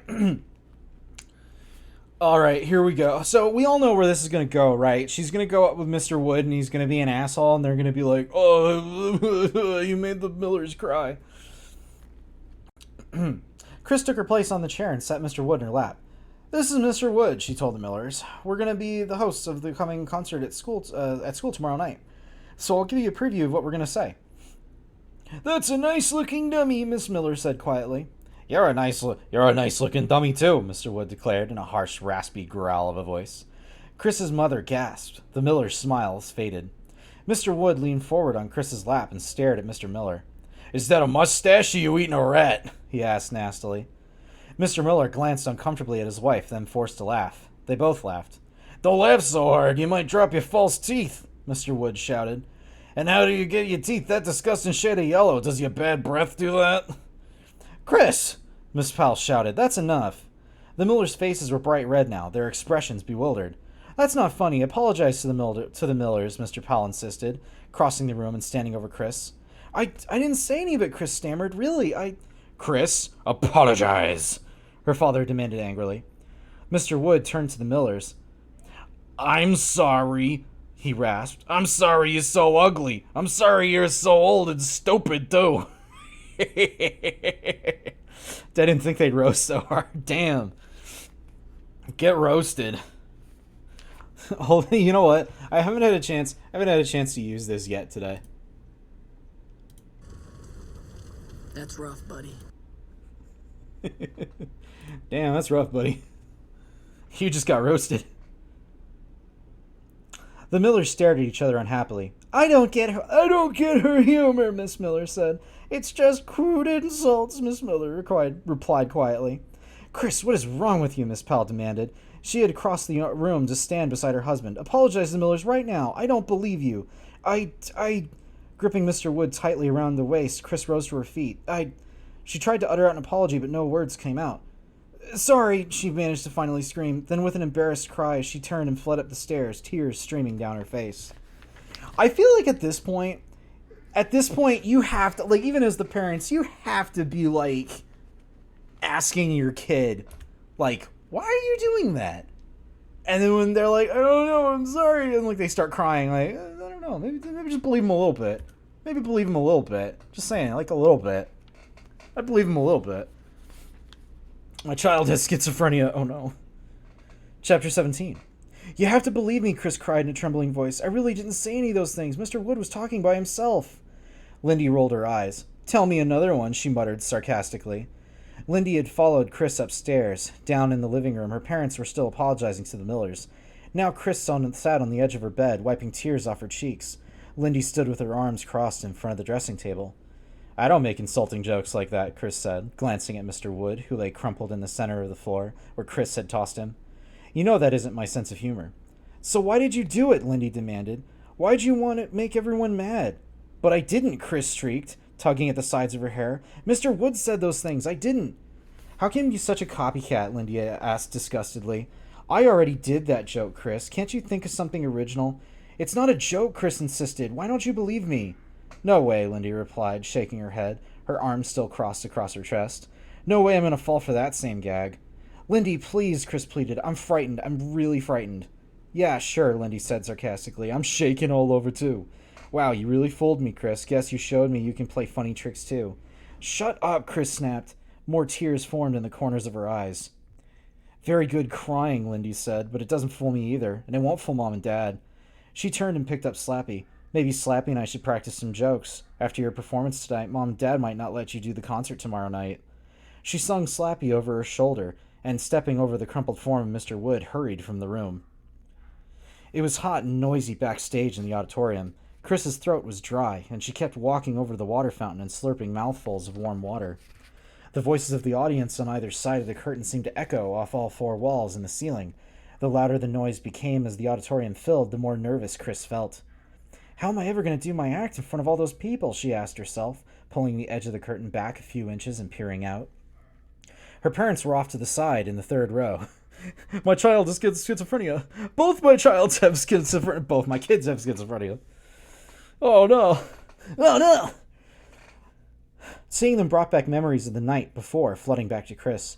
Her parents had grounded her for 2 weeks as punishment for insulting the Millers. They almost hadn't let her come to the concert.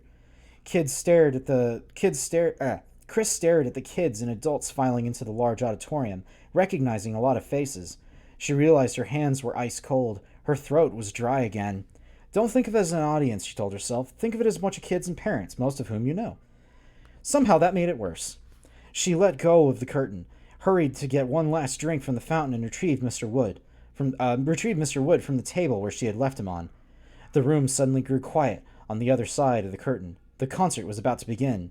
Break a leg, Lindy called across to her as she hurried to join the other chorus members. Thanks, Chris replied weakly. She pulled up Mr. Wood and straightened his shirt.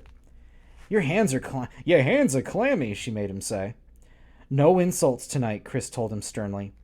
To her shock, the dummy blinked. Hey, she cried. She hadn't touched his eye controls. She had a stab of fear that went beyond stage fright. Maybe I shouldn't go on with this, she thought, staring intently at Mr. Wood, watching for him to blink again. Maybe I should say I'm sick and not perform with him. Are you nervous? A voice whispered. Huh? At first she thought it was Mr. Wood, but then she quickly realized it was Mrs. Berman, the music teacher. Okay, well, if I knew that, I wouldn't have given them a dummy's voice. Yeah, a little, Chris admitted, feeling her face grow hot. You'll be terrific, Miss Berman gushed, squeezing Chris's shoulder with a sweaty... Ew, why is her hand sweaty? Miss Berman gushed, squeezing Chris's shoulder with a sweaty hand. Ew. She was a heavy-set woman with several chins, a red lipsticked mouth, and flowing black hair. She was wearing a long, loose-fitting dress of red and blue flower patterns. Here goes, she said, giving Chris's shoulder one more squeeze. That doll is going to make some absolutely fat-phobic remarks, isn't it? This dummy is gonna say some shit. Oh boy.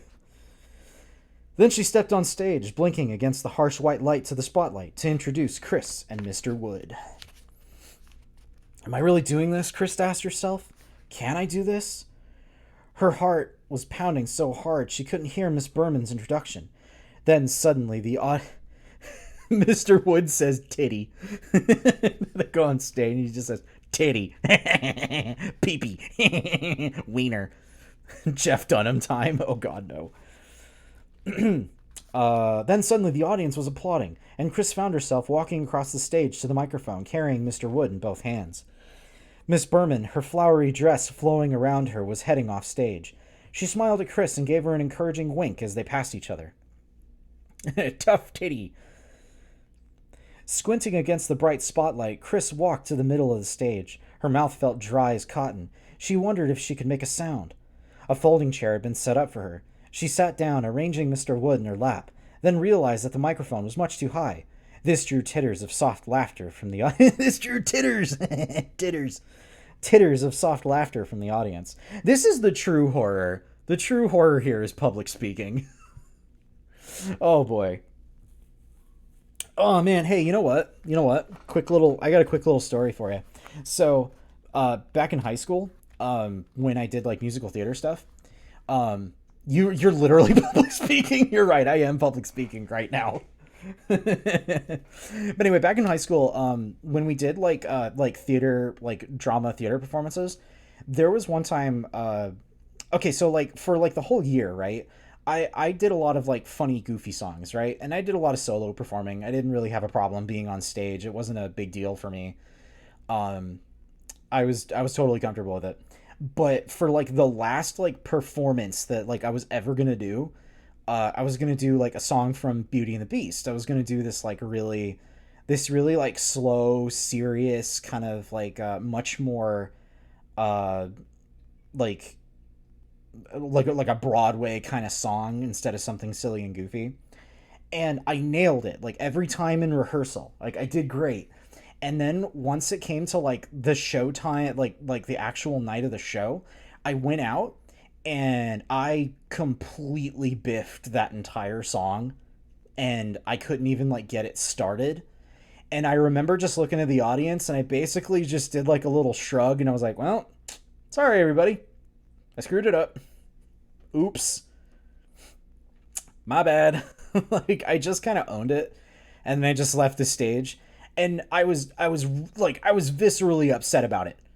I was viscerally upset about it when I like left the stage, but at least on stage I just kind of owned it. I'm gonna melt down backstage. But yeah, no, I completely like fell apart backstage. I was losing my fucking mind because I was so upset. I really wanted to prove that I could do like something more serious and I just like absolutely biffed it. But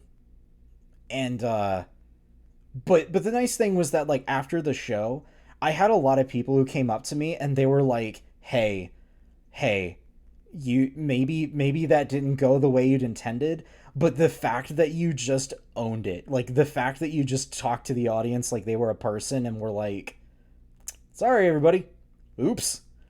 They were like, that's insane. Like they were like, the fact that you were so comfortable with just admitting it and walking off stage.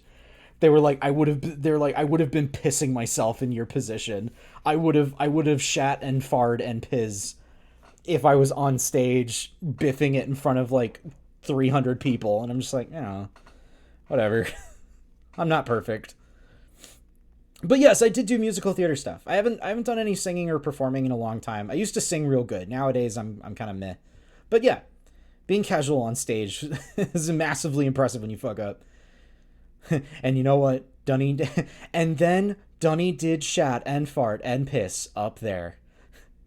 I just did a really good job at hiding it. Actually, you know what?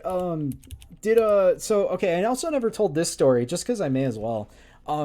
So after that, when I went into college, I took like a voice class, and I mentioned this earlier, and I'm surprised no one took the bait when I talked about it.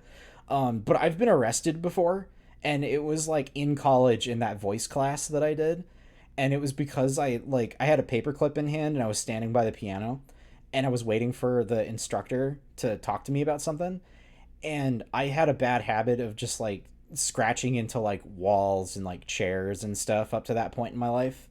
So like in high school, I would like scratch on doors and stuff. It was just like this weird stimmy thing that I would do, and I like scratched into the side of a piano, just like I made scratch. Actually, okay, this is where it's really embarrassing, right? This is where it's really embarrassing. I scratched the word penis into a grand piano. I'm just gonna own that. I'll let that sink in. Yeah, I scratched the word penis into a grand piano. Um, yeah, it took a while. It took a while for them to actually find it because it was very small. The penis was small, but like I have no idea. You asked me why? I don't know.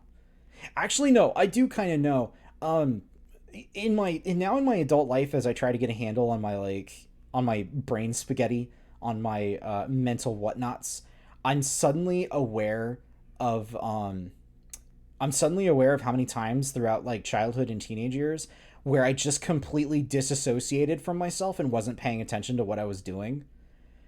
Because like okay, so after that, right? After that incident happened, uh like I said, I got called in and there was to the campus police, and they told me like we have a witness, and I was like, okay, I'm not going to deny it. Um and I'm sorry. I'm not gonna fight you on it. Yeah, you're right. And they apparently took the and it wasn't like they put me in cuffs or anything. I just showed up and they were like, hey, you've been really cool about admitting to it, and we're gonna lower. It was gonna be a federal crime, actually. It would have been a what's the word? Um, because it was like aggravated destruction of educational property. I think that was the thing. Um, yeah, it was like a felony. Yeah, it was gonna be a felony initially because it was like a because like the college was owned by the state. And it was like technically like state property that I had like defaced. But they were like, we're gonna knock it down to a misdemeanor charge since you were kind of cool with it and you didn't try to fight it.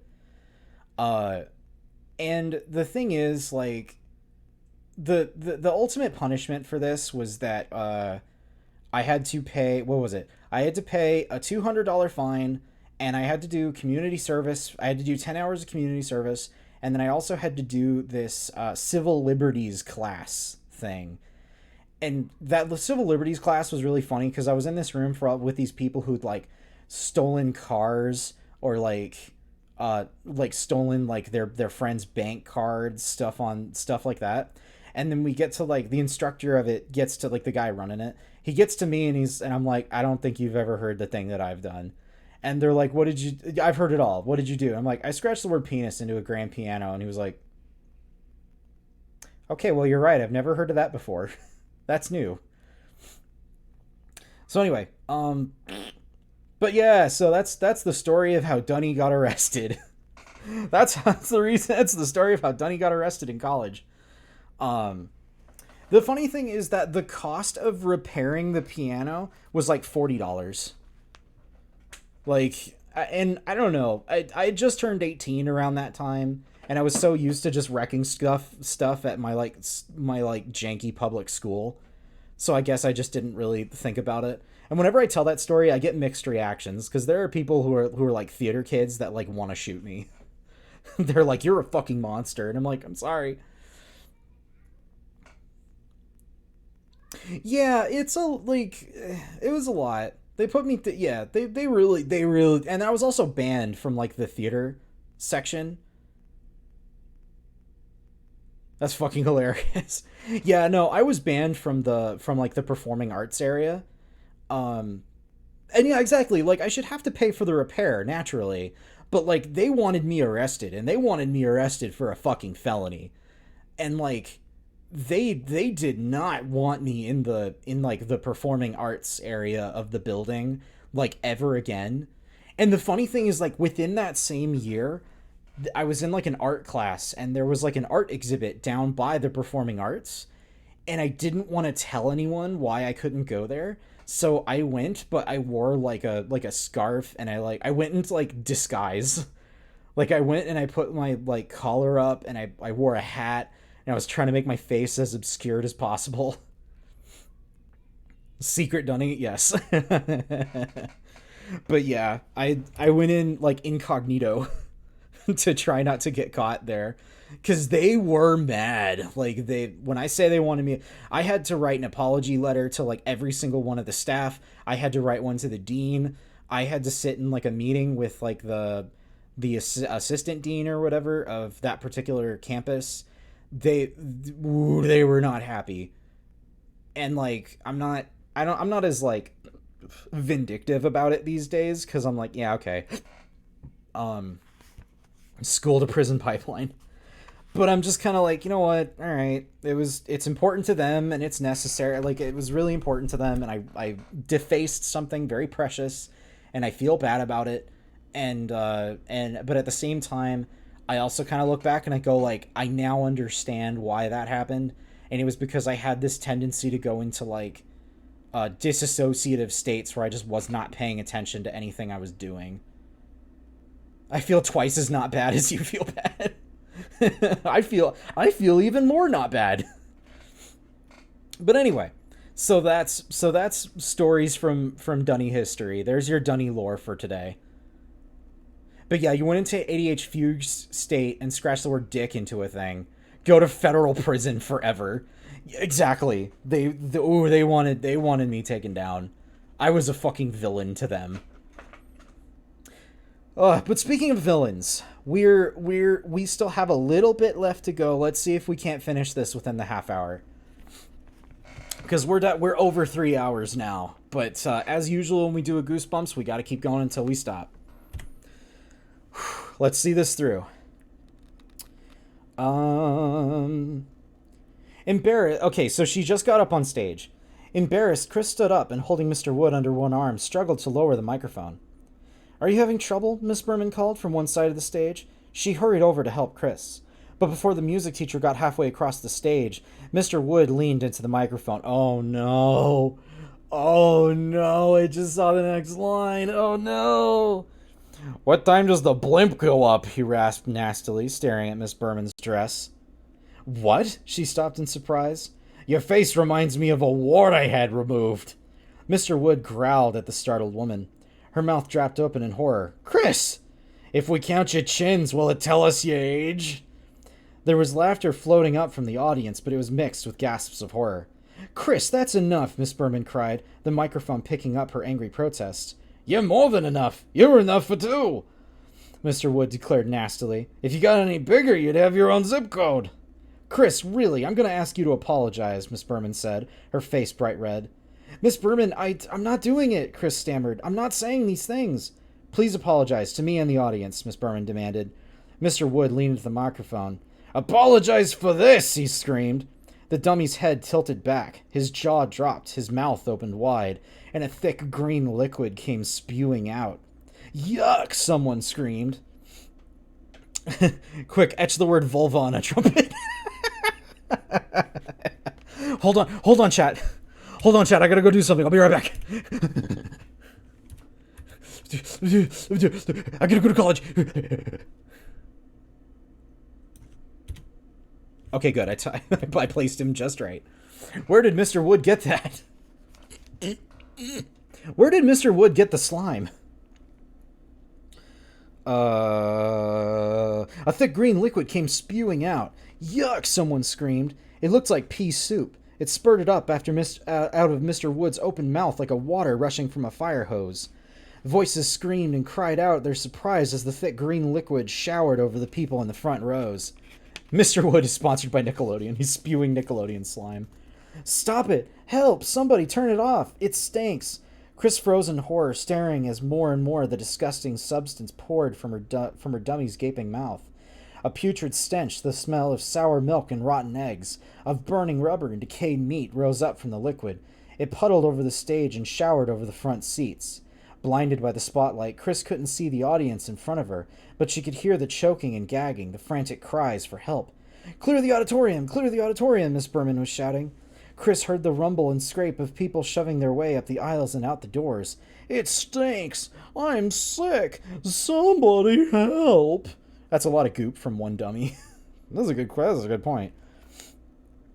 Chris tried to clamp her hand over the dummy's mouth, but the force of the putrid green liquids frothing and spewing out was too strong. It pushed her hand away. Suddenly she realized she was being shoved from behind, off the stage, away from the shouting people fleeing from the auditorium, out of the glaring spotlight. She was backstage before she realized that it was Miss Berman who was pushing her. I don't know how you did that, or why, Miss Berman shouted angrily, frantically wiping splotches of the disgusting green liquid off the front of her dress with both hands. But I'm going to see you suspended from school, Chris, and if I have my way, she sputtered, you'll be suspended for life. Yeah, that's called expulsion. There's a word for that. I got expelled from school once, but they let me back in. Because it wasn't my fault. A guy beat the shit out of me. And then when we went to the principal's office, they were like, well, this guy has no history of fighting, and you do have a history of fighting. AKA, you have a history of getting the shit beaten out of you, so we should expel you and not the other guy. Got in trouble for fighting back, didn't you? Hell yeah, I did. Except I fought back, like, not very well. And, like, they burst a blood vessel in my fucking eye. I got the same dance. Ugh. Just made me, like, forever distrustful of, like, any school bureaucratic system. I got good at fighting back. It sucks. Ugh. Yep. That be how it is. Anyway. I like how I've been doing a bunch of, like, dunny lore drops this stream, and, like, that's the one where I'm like, yeah, that one's upsetting. That one bothers me. Schools are good at stopping bullying, said nobody. Schools are good at trying to silence people who cause problems. And the people who cause problems are the ones who point out the problems. I got held at gunpoint at school by a cop. Yeah, that sounds like something a cop does. And I'm not even saying that sarcastically. I'm just like, yeah. With everything I hear now, I'm just like, yeah, cops do that. Cops like pulling guns on things and being like, I will shoot you, and then they do it. Sometimes. Sometimes they don't. I'm older than you, Dunny. Anyway, okay. We gotta finish this book. We gotta finish this damn book. Let's go on. Chapter 18. Let's go. Let's do it. Let's go. That's right. Close the door, Mr. Powell said sternly, glaring with narrowed eyes at Chris. I have to admit, I feel really bad for this character. She's really going through it. Like, she's really going through it. This doll is just causing problems. He stood a few inches behind her, arms crossed in front of him. Right, making sure she followed his instructions. She had carefully folded Mr. Wood in half and shoved him into the back of her closet shelf. Now she closed the closet, making sure it was completely shut as he ordered. Her villain arc is gonna rule. Lindy watched silently from her bed, her expression troubled. Does the closet door lock? Mr. Powell asked. No, not really, Chris told him, lowering her head. Well, that will have to do, he said. On Monday, I'm taking him back to the pawn shop. Do not take him out until then. But, Dad, he raised a hand to silence her. We have to talk about this, Chris pleaded. You have to listen to me. What happened tonight? It wasn't a practical joke. Her father turned away from her, a scowl on his face. Chris, I'm sorry. We'll talk tomorrow. Your mother and I, we're both too angry and too upset to talk right now. But, Dad, ignoring her, he stormed out of the room, deciding that having a conversation with your child about something that's clearly fucking her up just isn't worth it. For all you prospective parents out there, if your kid is clearly distressed and trying to communicate to you, just ignore them. Ignore them, manipulate them, teach them that their emotions don't matter. That's how you raise a child. That's how they come out real nice and well-adjusted. That's how you gain their trust. He's a child of the 70s. They haven't developed parenting. He's a child of the 70s. They hadn't developed... Parenting hadn't been invented yet. She listened to his footsteps, hard and hurried, down the stairs. Then Chris slowly turned to Lindy. Now do you believe me? I I don't know what to believe, Lindy replied. It was just so unbelievably gross. Lindy, Dad's right. Let's talk tomorrow, Lindy said. I'm sure everything will be clearer and calmer tomorrow. Gotta unlock the parenting skill tree. But Chris couldn't sleep. She shifted from side to side, uncomfortable, wide awake. She pulled the pillow over her face, held it there for a while, welcoming the soft darkness, then tossed it to the floor. I'm never going to sleep again, she thought. Every time she closed her eyes, she saw the hideous scene in the auditorium once again. She heard the astonished cries of the audience, the kids and their parents, and she heard the cries of the shock turn to groans of disgust as the putrid gunk poured out over everyone. Sickening, so totally sickening. And everyone blamed her. My life is ruined, Chris thought. I can never go back there again. I can never go to school. I can never show my face anywhere. Ruined, my whole life, ruined by that stupid dummy. In the next bed, Lindy snored softly in a slow, steady rhythm. Chris turned her eyes to the bedroom window. The curtains hung down over the window, filtering the pale moonlight from outside. Slappy sat in his usual place in the chair in front of the window, bent in two, his head between his knees. Stupid dummies, Chris thought bitterly. So stupid. And now my life is ruined. She glanced at the clock, 1:20. Outside the window, she heard a low rumbling sound, a soft whistle of brakes, probably a large truck going by. Chris yawned. She closed her eyes and saw the gross green gunk spewing out of Mr. Wood's mouth. Will I see that every time I close my eyes, she wondered. What on earth was it? How could everyone blame me for something so... The rumbling of the truck faded into the distance. But then Chris heard another sound, a rustling sound, a soft footstep. Someone was moving. She sucked in her breath and held it, listening hard. Silence now. Silence so heavy she could hear the loud thudding of her heart. Then another soft footstep. A shadow moved. The closet door swung open, or was it just the shadows shifting? No, someone was moving from the open closet. Someone was creeping towards the bedroom door, creeping so softly, so silently. Did you guys pick up on the fact that someone is moving softly and silently? Are you picking up on that? It's not the shadows shifting. No, there's someone walking around in the room. I don't know if they made that clear or not. We might need to go over that whole paragraph again, just to be sure. Her heart pounding, Chris pulled herself up, trying not to make a sound. Realizing that she'd been holding her breath, she let it out slowly and silently. She took another breath and then sat up. The shadow moved slowly to the door. Chris lowered her feet to the floor, staring hard into the darkness, her eyes staying with the silent, moving figure. What's happening, she wondered. The shadow moved again. She heard a scraping sound, the sound of a sleeve brushing the doorframe. Chris pushed herself to her feet. Her legs felt shaky as she crept to the door, following the moving shadow. Goosebumps is not known for subtlety. Out into the hallway, even darker out there because there are no windows. Toward the stairway, the shadow moved more quickly now. Chris followed, her bare feet moving lightly over the thin carpet. Sneak skill, -4. What's happening? What's happening? She caught up to the shadowy figure on the landing. Hey, she called, her voice a tight whisper. She grabbed the shoulder and turned the figure around, and stared into the grinning face of Mr. Wood. Chapter 19. Mr. Wood blinked, then hissed at her, an ugly sound, a menacing sound, in the darkness of the stairwell. His painted grin became threatening. He became a threatening leer. In her fright, Chris squeezed the dummy's shoulder, wrapping her fingers around the harsh fabric of his shirt. This is impossible. Massacre. Buckana. Impossible. This is impossible, she whispered. He blinked again. He giggled, his mouth open, making the grin grow wider. He tried to tug out of Chris's grasp, but she hung on without realizing she was holding him. But you're a dummy, she squealed. He giggled again. So are you, he replied. His voice was a deep growl, like the angry snarl of a large dog. You can't walk, Chris cried, her voice trembling. The dummy giggled its ugly giggle again. You can't be alive, Chris exclaimed. Pull out, wait, I missed a page. Hold on, I fucked up. Let go of me, now, the dummy growled.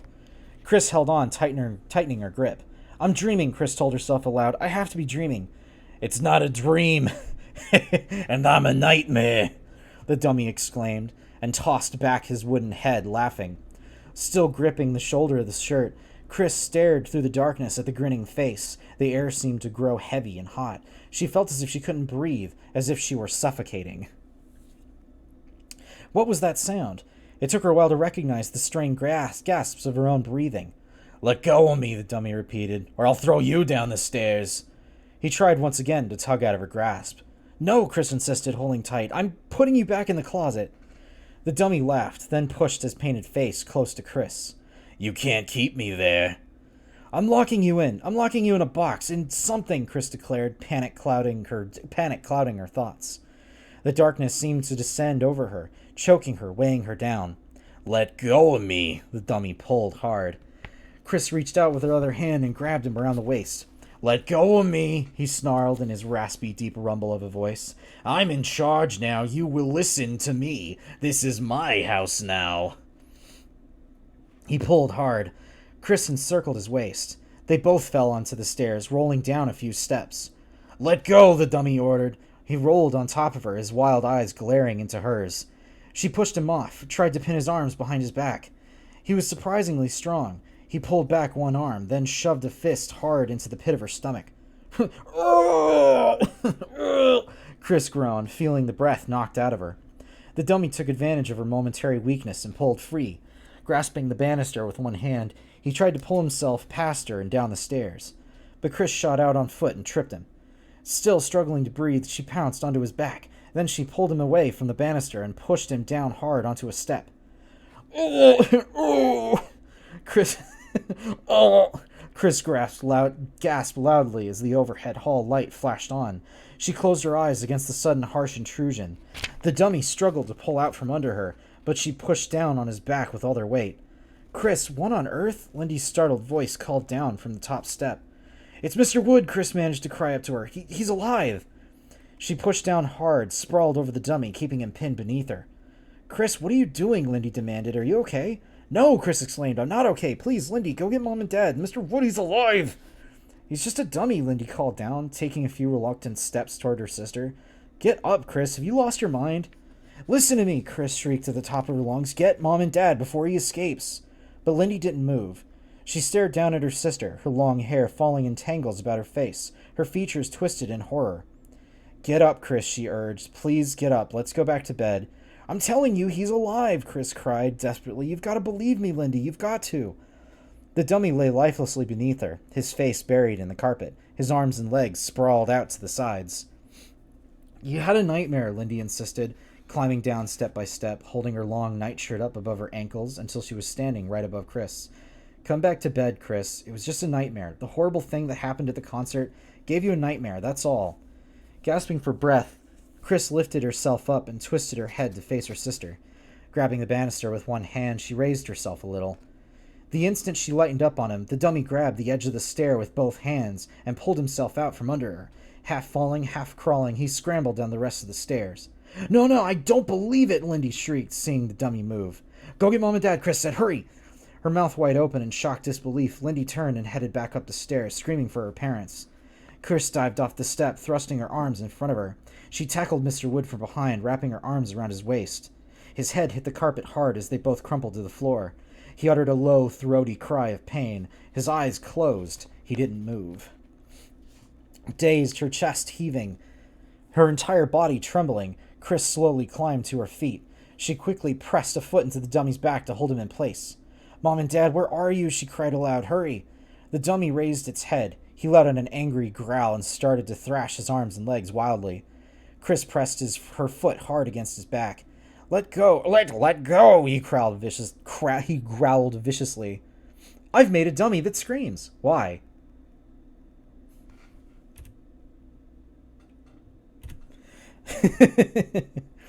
"Mom, Dad, down here," she called up to them. Both their parents appeared at the upstairs landing, their faces filled with worry. "Look," Chris cried, frantically pointing down to the dummy beneath her foot. "Look at what?" Mr. Crowell cried, adjusting his pajama top. Chris pointed down at the dummy under her foot. He's trying to get away," she stammered. But Mr. Wood lay lifeless on his stomach. "If this is supposed to be a joke," Mr. Powell demanded angrily, hands at the waist of her cotton nightgown. Mrs. Powell. "I don't get it," Mr. Powell said, shaking his head. "Mr. Wood, he ran down the stairs," Chris said frantically. "He's been doing everything. This isn't funny," Mrs. Powell said. "This isn't funny," Mrs. Powell said wearily, running a hand back through her blonde hair. "It isn't funny at all, Chris, waking everyone up in the middle of the night. I hate these parents." I kind of hate these parents right now because, one time is like a problem. A second time is like more problem. And like a third or fourth or a fifth time that you think something's going on, you kind of need to be doing something other than this isn't funny. Like, why do you assume everything is a joke? Why is everything a joke? If your child is upset, you could at least give them the benefit of the doubt. Come on. Like, I would be like very patiently asking them, like, all right, show me. Tell me everything. Tell me everything. I hate these Goosebumps parents. Yeah, they're like genetically engineered to be the worst parents possible. I really think you've lost your mind. I'm very worried about you, Mr. Powell added. I mean, after what happened at school tonight. Listen to me, Chris shrieked. She bent down and pulled Mr. Wood up from the floor, holding him by the shoulders. She shook him hard. He moves, he runs, he talks, he's alive. She stopped shaking the dummy and let go. He slumped lifelessly to the floor, falling in an unmoving heap at her feet. I think this is agitating me in a way not unlike when a villain never faces any negative consequences for their villainy. Yeah, I agree. Like, this one, this one's been a little rough. Not gonna lie, this one's been a little rough, because this little girl is just suffering. It's just suffering, but I'm very curious to see how this is supposed to end. And I don't think we're too far away from seeing this through, so I'm gonna try. I'm gonna try and get through the rest. I can ruin the ending? Not yet. Not yet. Not yet. I'm gonna keep going, but I'm gonna keep that offer in my pocket, Machine Elves. She stopped shaking the dummy and let go. He slumped lifelessly to the floor, falling in an unmoving heap at her feet. Sorry, I was looking at the chat real quick. I think maybe you need to see a doctor, Mr. Powell said, his face tightening with concern. No, I saw him too, Lindy said, coming to Chris's aid. Chris is right, the dummy did move, and then she added, I think it moved. You're a big help, Lindy, Chris thought, suddenly feeling weak and drained. Is this just another stupid prank? Mrs. Powell asked angrily. After what happened at school tonight, I think that would be enough. But Mom, Chris started, staring down at the lifeless heap at her feet. Back to bed, Mrs. Powell ordered. There's no school tomorrow. We'll have plenty of time to discuss punishments for you two. Me, Lindy cried outraged. What did I do? Mom, we're telling the truth, Chris insisted. I still don't get the joke, Mr. Powell said, shaking his head. He turned to his wife. Were we supposed to believe her or something? Get to bed, both of you, now, their mother snapped. I hate these parents, I hate these parents, I hate these parents, I hate these parents. She and their father disappeared from the upstairs landing, heading angrily back down to the hall and to their room. Lindy remained, one hand on top of the banister, staring down regretfully at Chris. You believe me, don't you? Chris called up to her. Yeah, I guess, Lindy replied doubtfully, lowering her eyes to the dummy at Chris's feet. Chris looked down, too. She saw Mr. Wood blink. He started to straighten up. Whoa! She uttered an alarmed cry and grabbed him by the neck. Lindy, hurry! She called. He's moving again. What should we do? Lindy stammered, making her way hastily down the stairs. I don't know, Chris replied as the dummy thrashed his arms and legs against the carpet, trying desperately to free himself from her two-handed grip on his neck. We've got to... There's nothing you can do, Mr. Wood snarled. You'll be my slaves now. I'm alive once again. I'm alive. But how? Chris demanded, staring at him in disbelief. You're a dummy. How? The dummy snickered. You brought me back to life, he told her in a raspy voice. You read the ancient words. The ancient words? What was he talking about? I like how Slappy is just Chucky, basically. Like, I don't know which came first, but he's either a proto or like a child-friendly version of Chucky. And then Chris remembered. She had read the strange-sounding words from the sheet of paper in the dummy's shirt pocket. Okay, so Chucky came first. All right, so he's just kind of a knockoff Chucky. I'm back thanks to you, the dummy growled. And now you and your sister will serve me. As she stared in horror at the grinning dummy, an idea popped into Chris's mind. The paper. She had tucked it back into his pocket. If I read the words again, Chris thought, it'll put him back to sleep. No, because he was still fucking around before you read the words. All you did was give him, like, joints.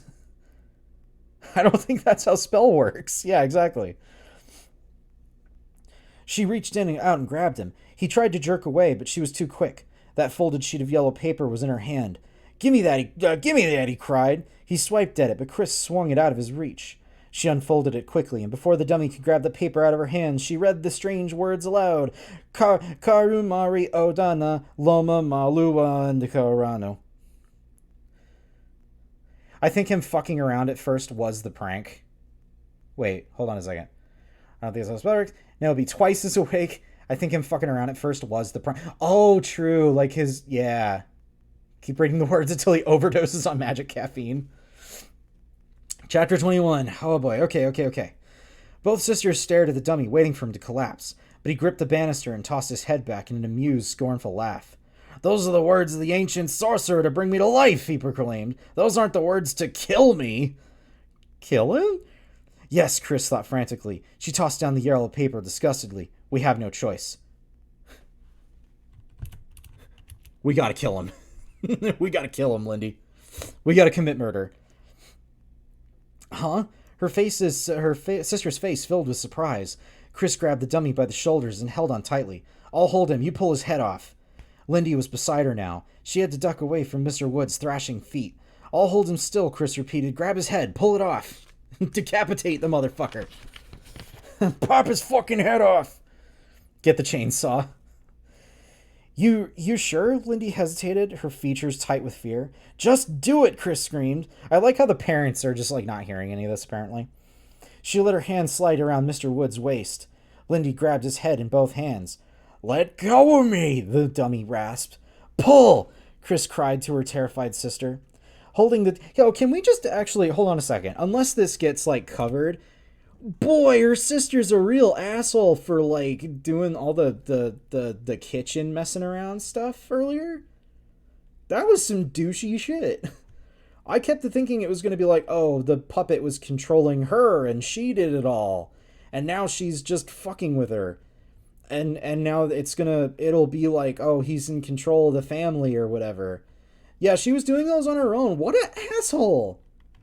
What a fucking...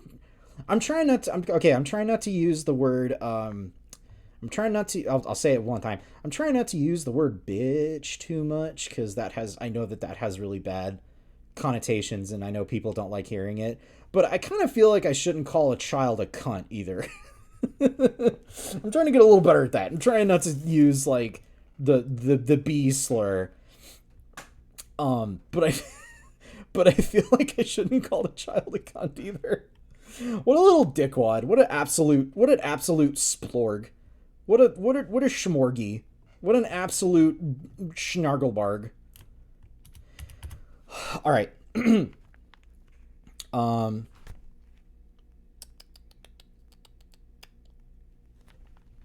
What a ruthless jerk. Yeah, exactly. Lindy's hands were wrapped around tightly in the dummy's head. With a loud groan, she pulled hard. The head didn't come off. Mr. Wood uttered a high-pitched giggle. Stop, you're tickling me, he rasped. Pull harder, Chris ordered her sister. Lindy's face was bright red. She tightened her grip on the head and pulled again, tugging with all her strength. The dummy giggled his shrill, unpleasant giggle. It won't come off, Lindy said, sighing in defeat. Twist it off, Chris suggested frantically. The dummy thrashed out with his feet, kicking Chris in the stomach, but she held on. Twist the head off, she cried. Lindy tried and turned the head. The dummy giggled. It won't twist, Lindy cried in frustration. She let go of the head and took a step back. Mr. Wood raised his head, stared up at Lindy and grinned. You can't kill me. I have powers. Give him the stone cold stunner. It's time to give Slappy the summer slam. Oh no, Mr. Wood the summer slam treatment. Mr. Wood raised his head, staring up at Lindy and grinned. You can't kill me. I have powers. What do we do? Lindy cried, raising her eyes to Chris. This is my house now. I lost my place. The dummy rasped, grinning at Lindy as it struggled to wriggle out of Chris's arms. You will do as I say now. Put me down. What do we do, Lindy? I like how the dummy keeps thinking it. The dummy's like, I have powers. You will do what I say. And, like, they just don't do it. He keeps being like, you will put me down. And it's like, they just don't. I don't think you have as many powers as you think you do, pal. I think you just have joints now. I think you're just articulated. What do we do, Lindy repeated. Take him upstairs. We'll cut his head off, Chris replied. Mr. Wood swung his head around, his eyes stretched open in an evil glare. Ow! Chris cried out in surprise as the dummy snapped his jaws over her arm, biting her. She pulled her arm away, without thinking, slapped the dummy's wooden head with the palm of her hand. The dummy giggled in response. Violence! Violence!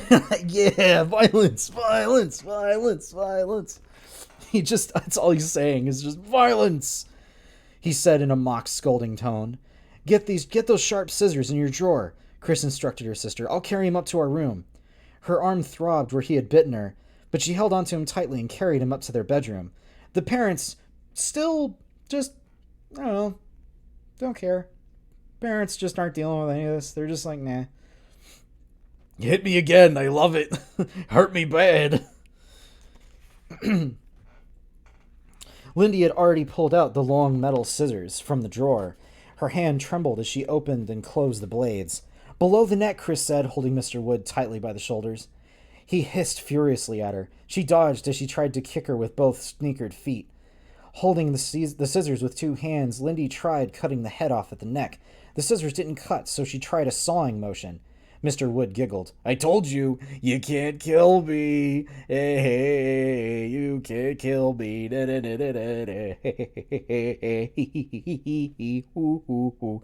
It isn't going to work, Lindy cried, tears of frustration running down her cheeks. Now what? We'll put him in the closet, then we can think, Chris replied. You have no need to think. You are my slaves, the dummy rasped. You will do whatever I ask. I will be in charge from now on. What if we won't help you, Lindy demanded. The dummy turned to her, casting her a hard, angry stare. Then I'll start hurting the ones you love, he said casually. Your parents, your friends, or maybe that disgusting dog that's always yapping at me. He tossed back his head, and a dry, evil laugh escaped his wooden lips. Problem. If you start trying to hurt other people, they'll see you. And they'll know. And gotta tell you, the only reason you're faking being a dummy around the parents is because they're big enough to kick a foot field goal with you. You're only messing with the kids because you're at about the same height. But if you show yourself to an adult, all they have to do is get a running kick and off you go across the street into the dumpster. Lock him in the closet, Lindy suggested, till we figure out how to get rid of him. You can't get rid of me, Mr. Wood insisted. Don't make me angry. I have power. God, he really loves talking about his fucking powers. Punts the dummy over the house. Wah! Oh no! Kick. Wah!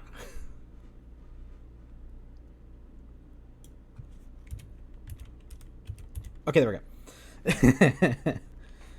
You can't... This doll really likes claiming he has powers. I'm warning you, I'm starting to get tired of his stupid attempts to harm me. The closet doesn't lock, remember? Chris cried, struggling to hold onto the wriggling dummy. Oh, wait, how about this? Lindy hurried to the closet. She pulled out an old suitcase from the back. Perfect, Chris said. I'm warning you, Mr. Wood threatened. You're becoming very tiresome. I love how just all my voices are starting to meld into one now. With a hard tug, he pulled himself free of Chris. She dove to tackle him, but he darted out from under her. She fell face down onto her bed. The dummy ran to the center of the room, then turned his eyes to the doorway, as if trying to decide where to go. You must do as I tell you, he said darkly, raising a wooden hand toward Lindy. I will not run from you two. You are to be my slaves. No, Chris cried, pushing herself up. She and her sister both dove at the dummy. Lindy grabbed his arms. Chris ducked to grab his ankles. Working together, they stuffed him into the open suitcase. You will regret this, he threatened, kicking his legs, struggling to hit them. You will pay dearly for this. Now someone will die. He continued screaming after Chris latched the suitcase and shoved it into the closet. She quickly closed the closet door, then leaned her back against it, sighing wearily. Now what? She asked Lindy. Oh my god, how much further do we got? Oh boy. Oh boy. Okay. All right. How are we all feeling? How are we all feeling? We are 3.5 hours into this stream. We're almost at the twist. All right, Machine Elves. I'm going to do it. I'm going to do it. I'm going to do it. I'm going to do it. I'm going to keep going. I'm going to keep going. A little tired, but this feels close to the end. You're going to hate it? Oh, no. Don't tell me that. Don't tell me I'm going to hate it. God, all right. I'll try and speed this along for y'all. Okay. Oof. Okay, let's do it. Let's do it. Let's do it. Chapter 22. We'll bury him, Chris said. Huh? Lindy stifled a yawn. They'd been whispering together for what seemed like hours. As they tried to come up with a plan, they could hear the dummy's muffled cries from inside the closet. We'll bury him under that huge mound of dirt, Chris explained, her eyes going to the window. You know, next door, at the side of the new house. Oh, yeah, okay. I don't know, Lindy replied. I'm so tired, I can't think straight. She glanced at the bedside table clock. It was nearly 3:30 in the morning. Boy, everything just keeps happening at 3 in the morning with these people. I still think we should wake up Mom and Dad, Lindy said, fear reflected in her eyes. We can't, Chris told her. We've been over that 100 times. They won't believe us. If we wake them up, we'll be in bigger trouble. How could we be in bigger trouble, Lindy demanded, gesturing with her head to the closet where Mr. Wood's angry cries could still be heard. Get dressed, Chris said, with renewed energy. We'll bury him under all that dirt. Then we'll never have to think about him again. Lindy shuddered and turned her eyes to their dummy, folded up in the chair. I can't bear to look at Slappy anymore. I'm so sorry I got us interested in dummies. Shh, just get dressed, Chris said impatiently. A few minutes later, the two girls crept down the stairs in the darkness. Chris carried the suitcase. Oh my god, I gotta tell. Oh my god. Machine Elves. Machine Elves. I give you permission. The twist. Do you want me to keep going? Okay, real talk. Do you guys want me to keep going? Do you guys want me to keep going for the twist? Or do we want to just figure out what the twist is now and call it? I ask you. I ask you, my lovely audience, because you're the ones who are going to be sitting here listening to me read it. Because we are going way over time now. I would be okay with being told the twist now. Okay, that's a vote for twist now.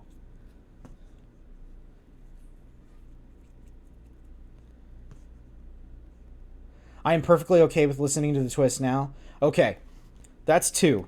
I'm perfectly okay with this. Machine Elves, I give you executive permission to tell us what the twist is because I don't want to read anymore. I don't want to do this anymore. I'm so tired. They crush Mr. Wood with a steamroller, then they go home. So okay, I have an idea of what the twist might be. And Slappy asks if the other dummy was gone because Slappy wrote the spell. They crush Mr. Wood with a steamroller, then they go home, and Slappy asks if the other dummy was gone because Slappy wrote the spell. Slappy was evil. See, okay, that was kind of the twist I was thinking. That's kind of what I figured. Slappy was evil first. So Slappy was evil first, but Slappy wasn't doing any of the pranks.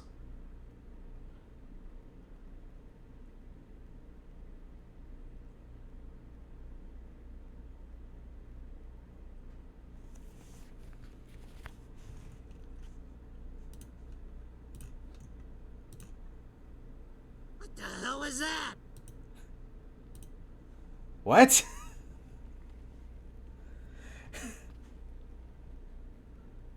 Yeah, the way Mr. Wood was acting up made me somehow wonder if he picked up Night of the Living Dummy too. That's strange.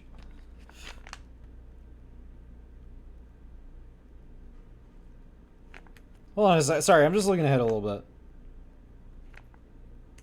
Do what I say or you will suffer.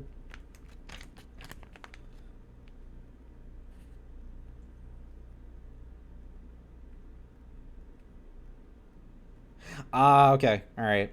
The way it's okay, so the way it's stated in the book at the very end is Slappy reached up and grabbed her arm. Hey, slave, is the other one gone? The dummy asked in a throaty growl. I thought he'd never leave.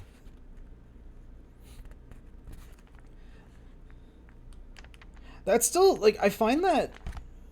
I'm still trying to take... Fun fact, it takes 2 steamrollers to kill him.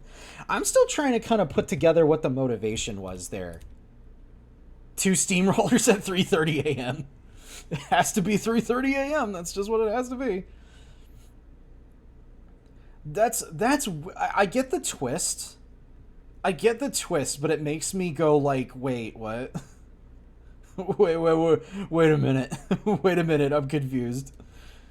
But it does seem very par for the course for Goosebumps, though. Yeah, why does Slappy want Mr. Wood to be alive? That's what I mean, maybe if we'd kept reading... Well, no, because the reveal isn't until the very end. Why does Slappy want Mr. Wood to be alive? Let's find out in Night of the Living Dummy 2. Oh, no. Well, I don't have that one yet, but if I find it, I'll pick it up. Excuse me. Oh, boy. Because the other way we could look at this is probably to make him a nuisance and get rid of him. That makes sense. The Goosebumps Slappy World series. Okay, the bookstore, the used bookstore that I go to has a shit ton of Slappy World novels. What are those? Is there like an actual Slappy World, or is it like... Is it just more Goosebumps stories, but it's just called Slappy World? Yeah, Niley, I've come across... Hold on a second. I will, they're a series of Goosebumps series.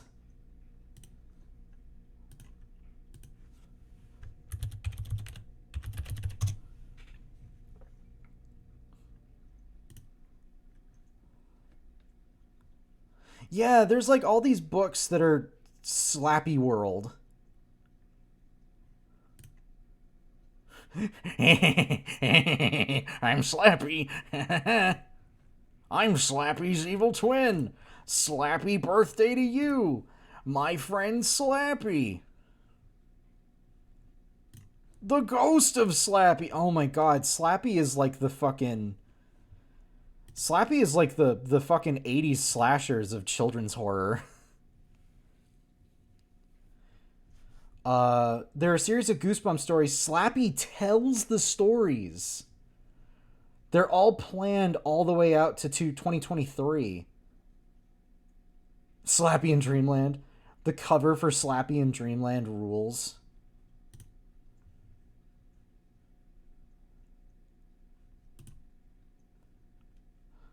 Oh, wow, that's upsetting.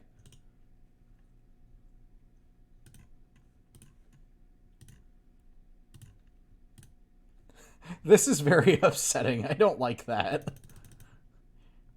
Hello, here I am. It's me. It's me, Slappy. Oh boy, alright. You have me super curious now. I might have to look into some of those when next time I go to the bookstore. I know I have one Goosebumps 2000 book that's called like Brain Juice, I think. But yeah, I'm gonna have to keep an eye out for these now, because that also has me curious. If they're like told by Slappy, that might be fun for like voice playing purposes. I forgot the word for voice acting. But that might be a fun read if it's written by Slap. You'll die? Yeah, probably. I can't keep this voice up for that long. Oh my god, it fell apart right as I was starting. Whew, boy. You'll die. You'll fucking die. Ooh, actually, okay, I had a question for y'all. And I feel like you guys would be the one to ask about this. So, another thing that's at this used bookstore that I go to, there's a bunch of Five Nights at Freddy's novels. Do you think those would be fun?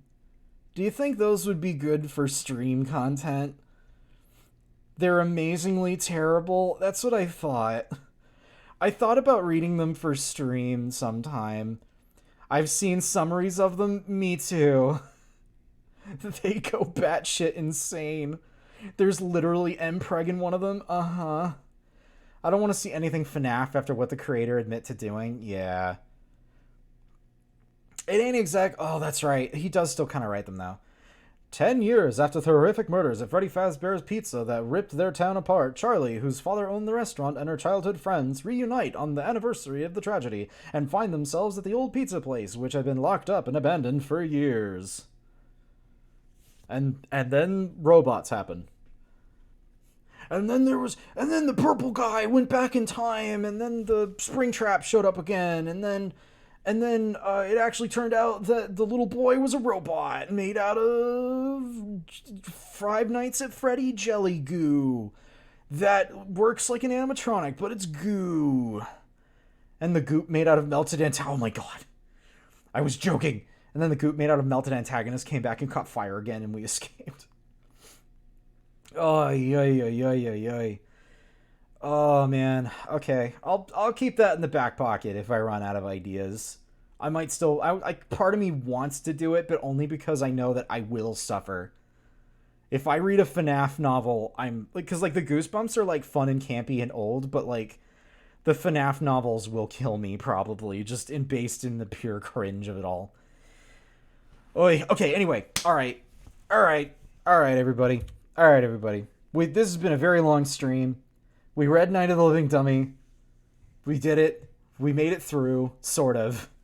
We kind of jumped ship at the end, and we asked our good friend Machine Elves to just explain the ending, because none of us wanted to keep going. Yeah, I hate that. I hate the ending. But it does seem very par for the course. If I ever find the second one, maybe we'll do it. Alright, I want to go now. I want to stop. I need a shower, and a snack, and some water. There's a part of me that wants to listen to a psychic damage inflicting novel, but not FNAF specifically. I'll keep an eye out for other stuff. Sometimes, because, like, we talk about this a lot, but, like, whenever I try to do the old-timey horror, it's always, like, Ready Player 2. I would rather shit my own pants. I'm always up for more weenie books. Yeah, me too. Those are fun. I'm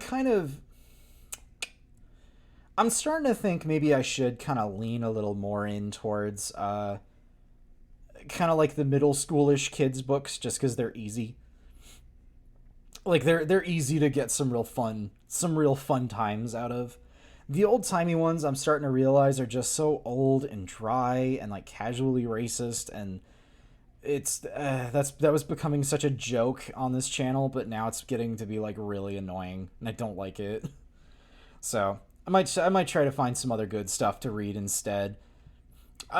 We might even just keep going with like Goosebumps books for a little while until I find some more other stuff. Recommend Anthony Horowitz. I will keep that in mind. I am screenshotting that right now. All right, I don't want to stream anymore.